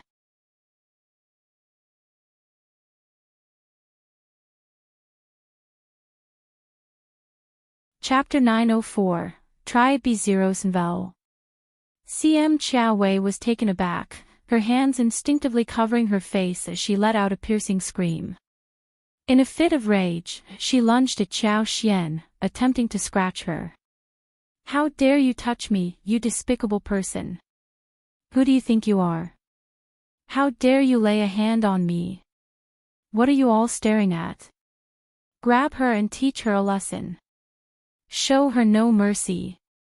Qiao Wei's face contorted with anger as she screamed furiously, her eyes filled with pure hatred as if she were on the verge of losing control. Qiao Xian, however, was unfazed and prepared for the onslaught. She pushed Qiao Wei away and retorted sharply, "Is this how a lady from a noble family is supposed to behave? Such ferocity and malevolence. Madam Qiao, your skills in raising a daughter are truly remarkable, and your own daughter is a shining example as well." Madam Qiao, feeling a mixture of annoyance and surprise, intervened hastily, calling off the maids and aunts who were about to intervene. "That's enough, stop it now." "Wei, enough." Madam Qiao felt her face flush with embarrassment and anger. She had just been boasting about Qiao Wei's manners and composure in front of Madame Tang, only to be thrust into this situation by Qiao Xian. Madame Qiao couldn't help but suspect that Qiao Xian had orchestrated this deliberately, and the thought made her want to retaliate with force. Madame Qiao's gaze turned icy as she glared at Qiao Xian. "Xian, where are your manners? How dare you lay a hand on your sister? You will be dealt with when we return home." Qiao Xian sneered dismissively. "What's the point of waiting? Why not expose the truth right now? She's nothing but a foul-mouthed troublemaker who framed me and tarnished my reputation. She's practically pushing me towards my demise. I have every right to slap some sense into her. She accused me of harassing Officer Yang, but did she witness it herself? Who determines what's mine and what's not? Who decides what's real and what's not? She's beyond bizarre. She's no sister of mine, that's for certain." Qiao Xian let out a mocking laugh. "Oh, what a noble lady she is. Just a gossip-mongering woman with a corrupt mind. And you?" Qiao Xian cast a scornful glance at the maids and aunts and spoke with sarcasm dripping from her words. "Dare you lay a hand on me? I am the wife of the provincial champion. Test me if you have the nerve." Madame Qiao gasped, a mix of astonishment and irritation washing over her. Well, aren't you sharp-tongued? Spending so much time in the countryside has certainly changed you." Qiao Xian's smile widened. "Well, of course, it's different. As the wife of the provincial champion, I can't simply be framed for no reason, Canel. You should be grateful, Madame Qiao. After all, my dear sister here has such a gift for gab. In merely being taught a lesson on what to say and what not to say." Madame Qiao. Qiao Wei, tears streaming down her face, retorted angrily, "What's wrong with Madame Provincial Champion? She can't seem to stop talking about herself. She's not even worthy of being the official's wife. I highly doubt that impoverished village cultivated talent will ever rise to the level of an intermediate advanced scholar." Qiao Xian sneered, fixing her gaze on Qiao Wei. "I am Madame Provincial Champion, and you are not. Why should I endure such humiliation? Say those words to my face if you dare. A lowly cultivated talent from the countryside. Sister, your memory seems to be failing you. My husband holds the title of provincial champion. Elle will remember your words today. When my husband attains the rank of advanced scholar, I will slap your face once again." "How dare you?" Qiao Wei screamed in outrage. "That's enough." Madame Qiao's anger surged, causing her chest to tighten and her temples to throb. Cease this bickering in this sacred place of Buddhism. You two should know when to put an end to your quarrel. Madam Tang, it's getting late. Let us return home. Qiao Wei remained defiant, refusing to let the matter rest. Mom, I'll.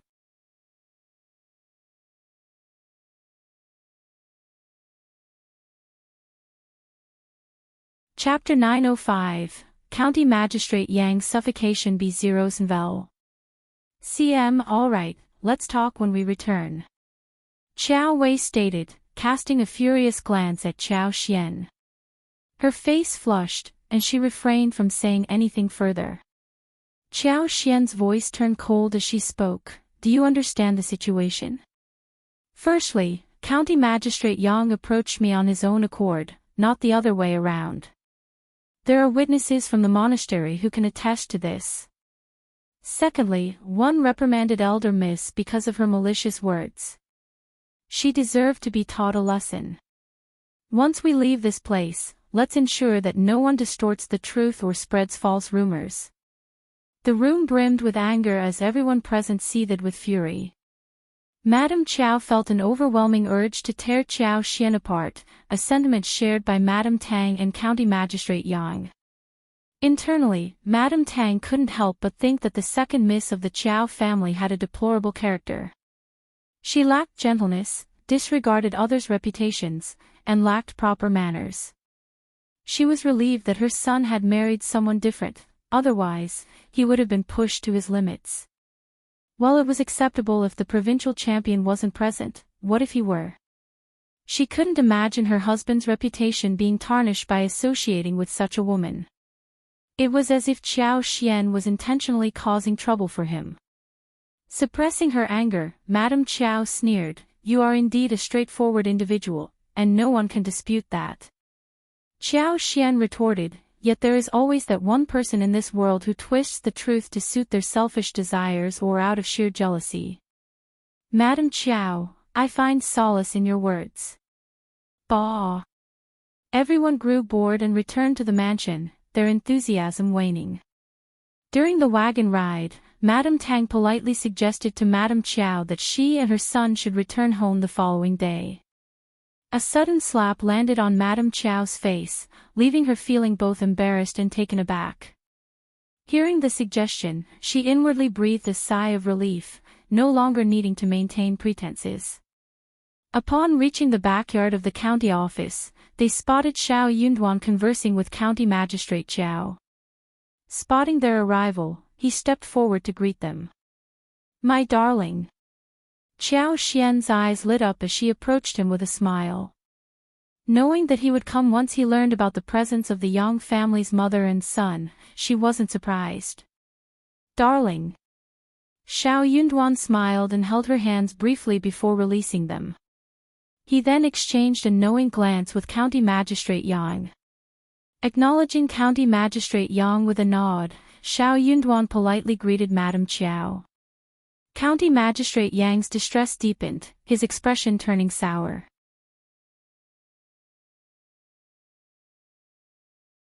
He felt thoroughly humiliated. As Qiao Xian called out to her husband and approached Shao Yunduan, her radiance was almost blinding, and the genuine, heartfelt smile on her face pained his eyes. To his surprise, Shao Yunduan, whom he had considered a timid scholar with unremarkable eyes, turned out to be incredibly handsome and captivating. Madame Tang, who believed her son to be the epitome of excellence, grew even more disapproving of Shao Yunduan. County Magistrate Yang wore an expression of immense displeasure, while Madame Tang's face darkened. She scrutinized Shao Yunduan from head to toe and concluded that he was inferior to her son. He wasn't even worthy of carrying her son's shoes. Qiao Xian, who had raised a daughter lacking in manners as a concubine's child, seemed like a perfect match for this man. Both of them shamelessly flirted with each other in front of so many people. Madame Qiao found herself obligated to introduce Madame Tang and County Magistrate Yang to Shao Yunduan. With a smile, she said, "Please disregard the provincial champion's behavior." Her intentions were dubious. Shao Yunduan paid no heed to her words and politely greeted Madame Tang and her son, leading them inside together.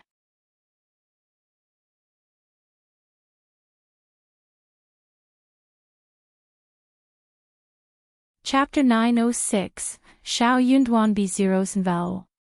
CM Shao Yunduan continued conversing with County Magistrate Qiao and County Magistrate Yang, but Madame Tang grew increasingly irritated, no longer wishing to lay eyes on Qiao Xian. Thus, she declined the invitation and returned to her guest room.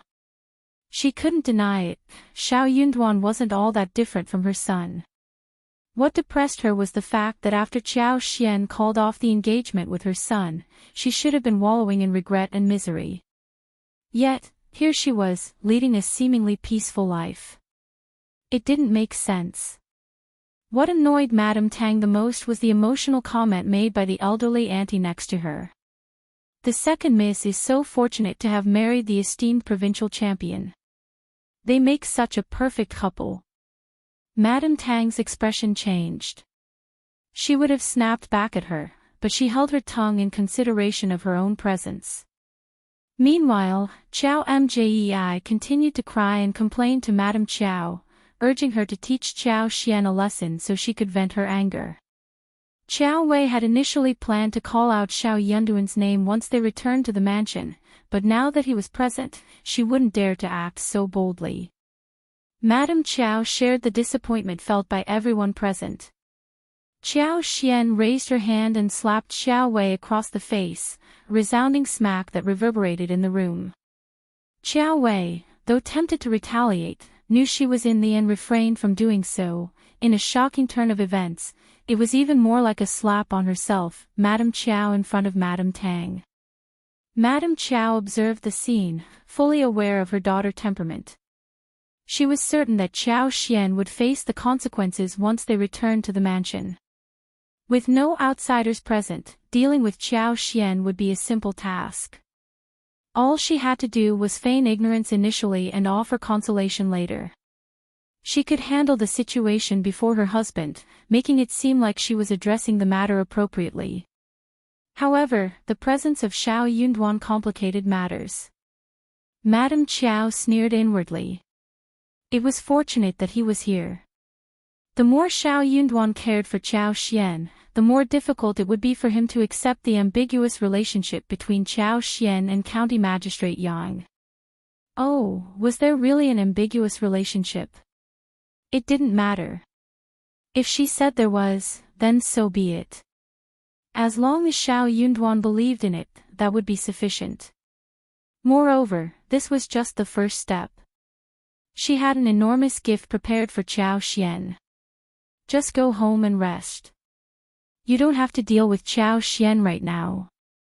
Don't worry, I will seek revenge on your behalf. Just wait a little longer, and I will ensure your comfort. Madame Qiao attempted to dissuade Qiao Wei, putting on a show of concern.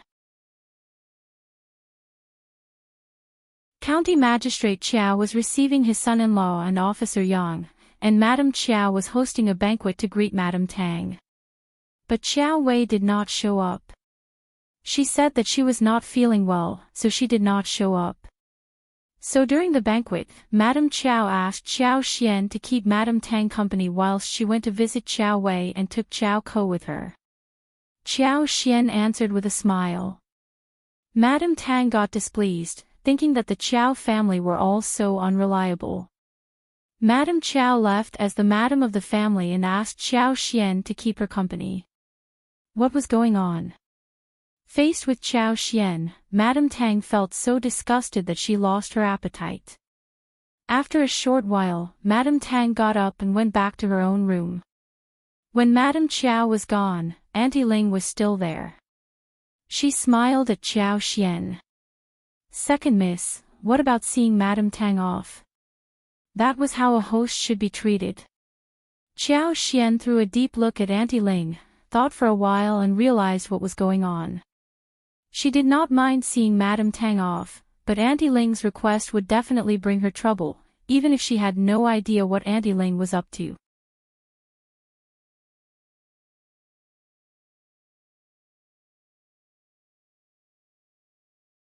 Chapter 907, Mrs. Qiao's Plan B0's Vel.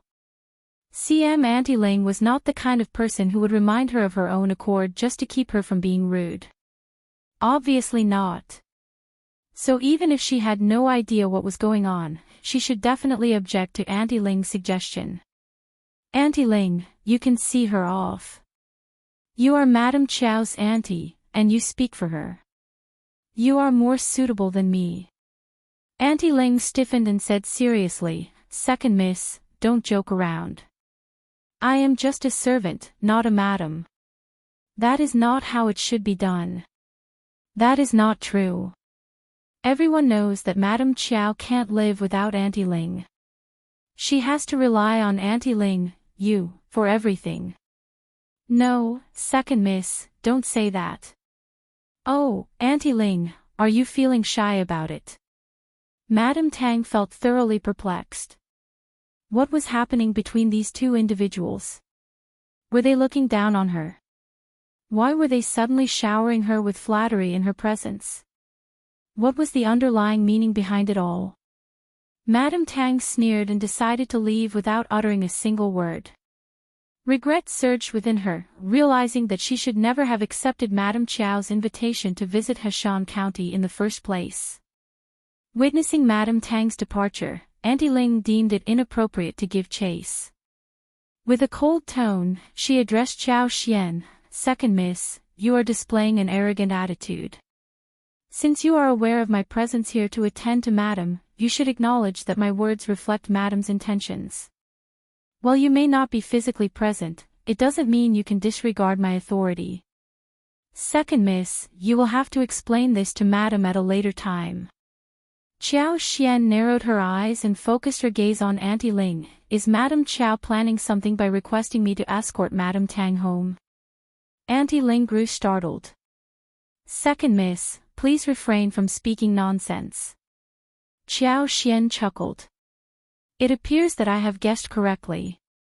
Since I'm not there, your plan has failed. Now, tell me." "Second miss, you're being unreasonable. I'm leaving now." Auntie Ling stormed off, seething with anger. Li Xiao let out a sigh of relief but couldn't help feeling puzzled and curious. "Young madam, I just don't understand. It's simply escorting Madame Tang to her guest room. Right? It's such a short distance. How could it cause ANV trouble? It doesn't make sense." So, what was Madame Qiao's plan? Suddenly, a realization dawned upon Qiao Xian. She smiled calmly. Madame Tang is quite troublesome. The act of sending her home seems to be a hassle. What do you mean? Consider who she is and why my husband is present here. Li Xiao blinked, still perplexed. Qiao Xian let out a sigh and proceeded to explain the situation in detail to Li Xiao. Finally understanding the full picture, Lixia's anger and anxiety surged. She snorted, "Madame Qiao is truly wicked." When Shao Yunduan heard about Qiao Xian spending time with Madame Tang in the middle of the night, he believed that Qiao Xian and Madame Tang were meant to be together. Qiao Xian knew that Shao Yunduan would never want to hear or witness any of this. Madame Qiao had cunningly attempted to drive a wedge between them. It was no wonder Auntie Ling lingered and made such remarks. Qiao Xian pondered for a moment, then turned and headed towards Officer Qiao's study. She sought out Shao Yunduan. "It's getting late, father. I've come to fetch my husband. He has been working diligently these days and deserves a long rest at night. It's time for him to return home and take a break."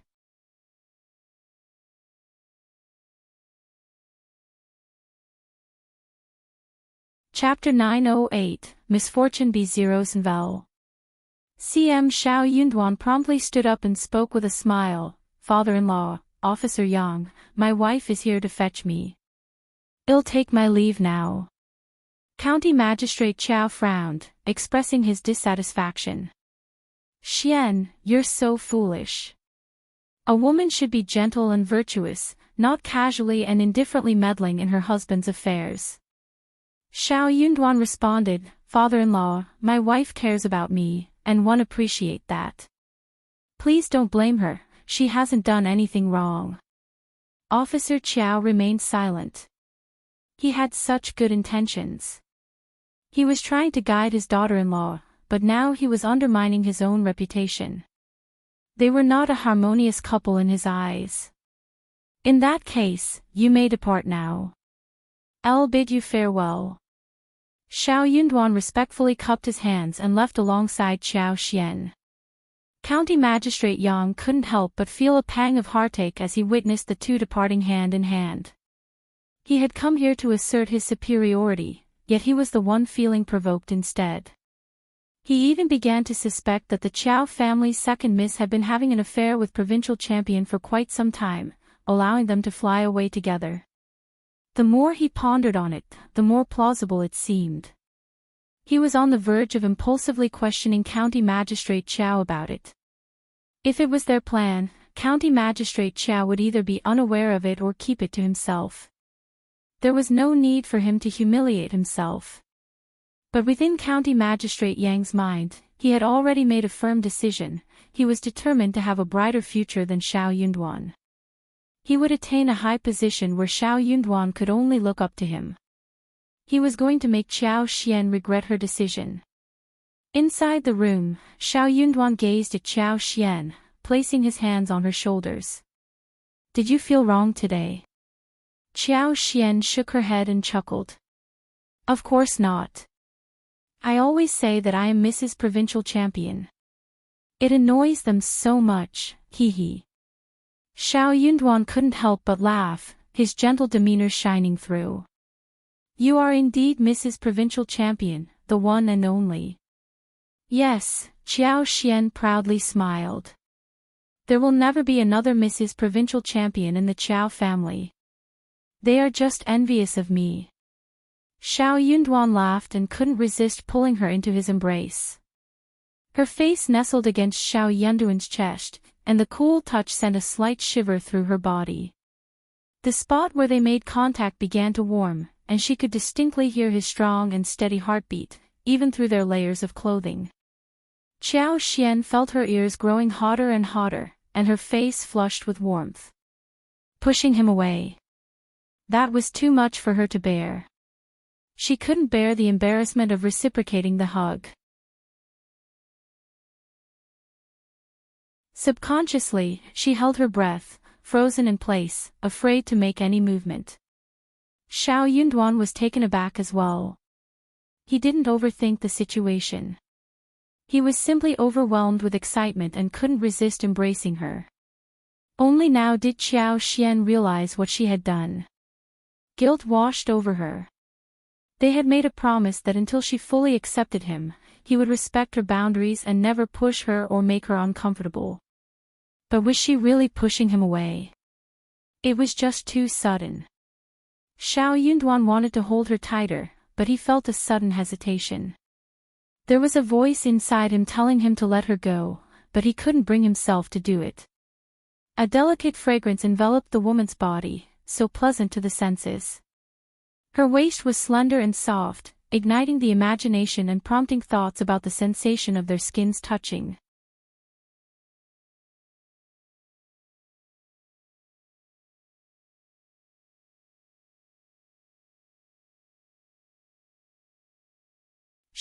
I will find you a far superior family, one that surpasses the Qiao family by 1,000-fold. County Magistrate Yang smiled. "Mother, please don't be angry. It's not worth it. As for my marriage, you can make the decision. I'm doing this for my own sake." Madame Tang smiled with satisfaction. "Of course, I'm doing it for your sake." Unable to resist the opportunity, she took another dig at Qiao Xian. "The second miss is so impolite and sharp-tongued. She's clearly not a good person. I don't like her at all."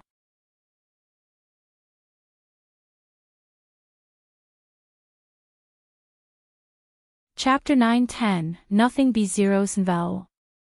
CM County Magistrate Yang couldn't help but reminisce about the vibrant and beautiful girl, brimming with youthful energy. He forced himself to say, "Mother, please refrain from mentioning her any further." Madame Tang failed to notice the change in her son's demeanor. She assumed he despised Xiao Xian as much as she did. So she nodded with a smile. All right, I won't mention her anymore. She's not worth our attention." As they departed, Qiao Xian and Shao Yunduan prepared to leave as well. Madame Qiao, wearing a smile, suggested, "Since you're already here, why not stay a few more days? Yunduan will soon be heading to the capital, and being part of the Qiao family, old master can offer you some valuable advice." "Thank you, Mrs. Gut. I will make sure to visit you and bid farewell before we leave. We have many matters to attend to back home, and it's best for us to return as soon as possible." When Shao Yunduan declined her invitation, Madame Qiao's expression stiffened. She exchanged a glance with Qiao Xian and sighed. "Yunduan, are you upset? Please don't misunderstand. Old Master and I invited County Magistrate Yang and his mother as our guests, but it's purely a social gathering, nothing more. Xian has already called off the engagement with County Magistrate Yang, and they have no connection whatsoever. Old Master and I can vouch for that. Madame Tang cares for Xian and cares for Junior, that's the extent of it. It's all out of concern, nothing more. Please don't misunderstand her. Otherwise, Xian might feel unjustly treated." Officer Qiao didn't dwell on the matter for too long. Upon hearing Madame Qiao's words, he suddenly realized that it wasn't appropriate to reprimand Xiao Xian while County Magistrate Yang and his mother were visiting. However, no matter what he said, it wouldn't make a difference. So he nodded with a dignified expression. "You're absolutely right. We should never lend credence to baseless rumors and accusations." Qiao Xian beamed brightly and sweetly. The two of them played their parts perfectly, adding fuel to the fire. Their performance was quite professional. Shao Yunduan remained composed but shot a glance at the pair. "You're exaggerating. I'm not someone who can't differentiate between what's important and what's not. My wife and I are united, and I trust her completely. I have no interest in those who have no connection to me. Yes, I'm not foolish either. I am the wife of the provincial champion, and my husband's future is promising. I wouldn't jeopardize my own prospects by getting entangled with someone I've never even met." "Madame Qiao, you're overthinking. There's no need for you to explain yourself like this." Madame Qiao cursed inwardly, her smile faltering slightly. "Indeed.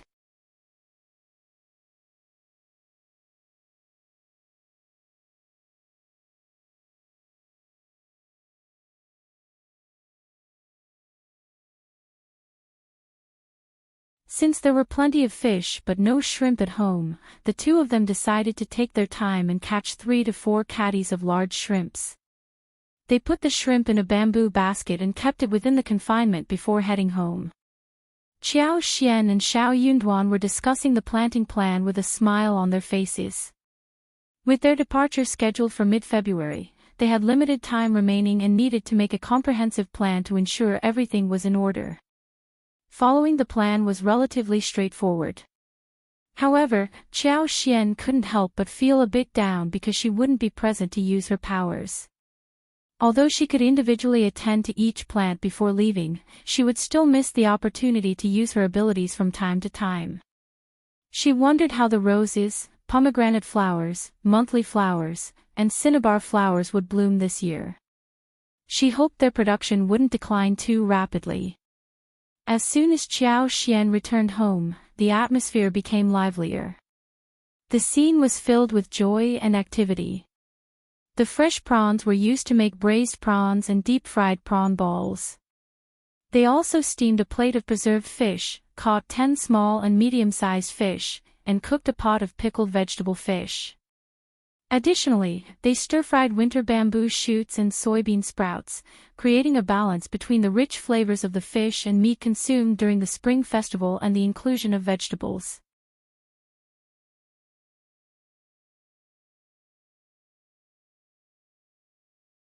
Chapter 9-12, Secretly Watched B0's Vel. The following day, the house buzzed with noise and excitement, but Qiao Xian was busy with her tasks. Her main focus was preparing the tea seeds. Though it was still quite cold outside, the bone-chilling air was gradually fading, and the hint of spring was in the air. Qiao Xian didn't have much time to spare as she had to accompany Shao Yunduan to the capital. However, she could manage the cultivation of the seedlings with the help of her superpower. By the end of February and the beginning of March, Qiao Xian and Shao Yunduan would already have departed from Shouting Village. During that time, Butler Mu and Ding Erzhu had dispatched their workers to transplant the tea trees. In addition to the tea trees, Qiao Xian planned to plant roses, red and blue flowers, pomegranate flowers, and cinnabar flowers. She traveled to Axian province and sought help from Yuezhing Shao to purchase the seedlings. These flowers were ideal for making lipstick and were required in large quantities. Qiao Xian aimed to expand the field by an additional 200 mu this year. Before she and Shao Yunduan left home, the seedlings could be transported to the village. Qiao Xian would use her wood power to protect the seedlings, and Yang Xiaoni and Tao Tao could be hired to plant them at a steady pace. With a total of 52 beehives, the blooming of the 200 mu of flowers and trees would require a greater amount of beeswax for making lipstick. Therefore, 52 beehives might not be sufficient. As the grass grew and the centaurea bloomed, the need to separate the beehives became apparent.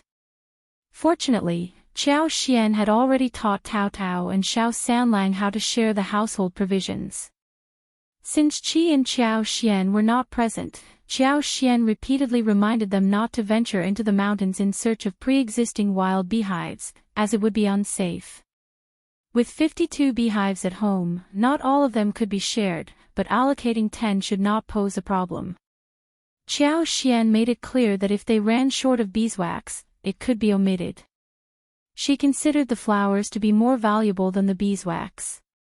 Qiao Xian did not underestimate people's intelligence.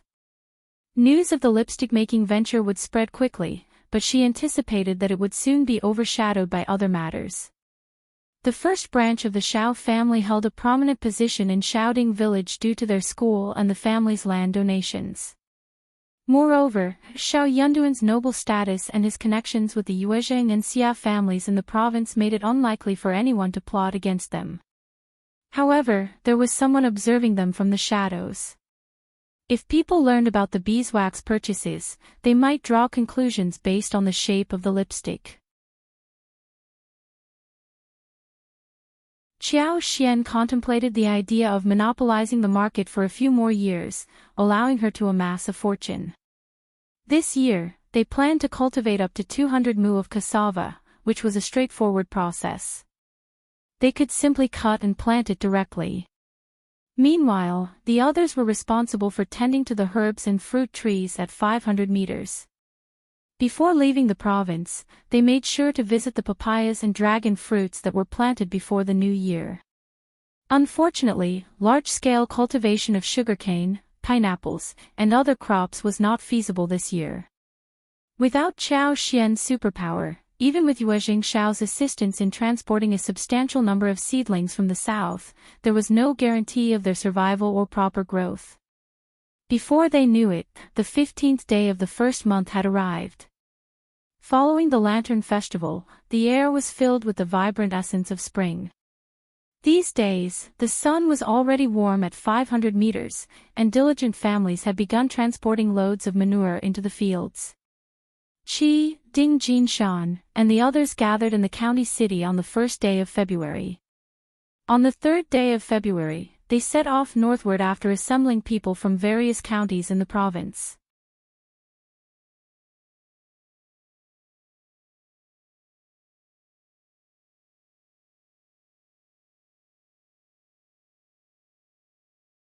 She firmly retorted, "What does my family's affairs have to do with you? You'll never get a share of any wild animals. They were just ordinary people from the clan, why did they care?" Ms. Nyo stormed off in anger, feeling humiliated by the encounter. Meanwhile, Ms. Yen chose to keep her distance, knowing it was futile to reason with Ms. Niu. She was well aware of Ms. Niu's personality and understood that engaging with her would only lead to more trouble. It was best to avoid her altogether. The departure of Qi had left a somber mood among the members of the first section of the family. Their frustrations found an outlet in the form of venting their anger at others. A few days later, Shao Yunduan and Qiao Xian prepared to leave home and make their way to the capital. If Shao Yunduan successfully passed the intermediate examination, he intended to return home. While his family might be reluctant to part with him, they would undoubtedly shower him with congratulations. Ms. Fang and eldest uncle did their best to comfort Shao Yunduan, assuring him not to be overly nervous and emphasizing that regardless of the outcome, everyone was eagerly awaiting his return home.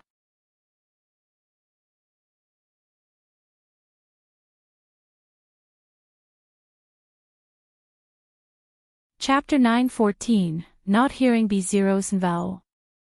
The land officer, elder men, and many villagers gathered to bid farewell to Shao Yunduan, offering their well wishes and blessings. Their hopes were vested in Shao Yunduan's success in the intermediate examination. Being from the same family and village, his achievements would bring benefits not only to himself but also to the entire community. With an advanced scholar old master and an officer within their ranks, neighboring villages would think twice before bullying their villagers. However, third uncle, though present, remained distant and appeared visibly displeased. His lack of involvement was noticeable. Ms. Ma, who typically enjoyed spectacles, was conspicuously absent, along with Xiao Lulang. Even third uncle's presence seemed solely due to his reputation. The third section of the family was seethed with anger. Xiao Lulang's failure to pass the intermediate examination had fostered resentment toward the first section of the family. He believed they had let him down. Xiao Lulang had undergone a transformation, striving harder than before. Yet, the presence of Shao Yunduan in the capital still affected him, leading to frequent bouts of irritability and temper tantrums. Third uncle and Ms. Ma were deeply concerned about Xiao Lulang's state. One day, Ms. Ma attempted to console Xiao Lulang, but before she could mention Xiao Yunduan's name, she was abruptly interrupted by his outburst. Xiao Lulang's frustrations reached a boiling point. His emotional turmoil escalated as Shao Yunduan drew closer to the capital, rendering him unable to control his own emotions. Both third uncle and Ms. Ma were genuinely concerned and fearful for Xiao Lulang's well-being. They tiptoed around any mention of Shao Yunduan or the first section of the family, as if walking on eggshells. As a result, Xiao Lulang's resentment toward the first section of the family grew even stronger. Additionally, a few days ago, Xiao Meiji and her husband had returned home, proposing a business partnership with the first section of the family. However, the family outright rejected their offer, suspecting them of trying to swindle their money. They were deemed miserly in their response. This incident further fueled Xiao Lulang's animosity. When the entire end was accounted for, it became evident that Ms. Ma and third uncle held a growing aversion toward the first section of the family. Just wait and see. Ms. Ma believed that her hard-working son would eventually surpass Shao Yunduan in the future. At that point, the Shao family and Shao Yunduan would have to fear them.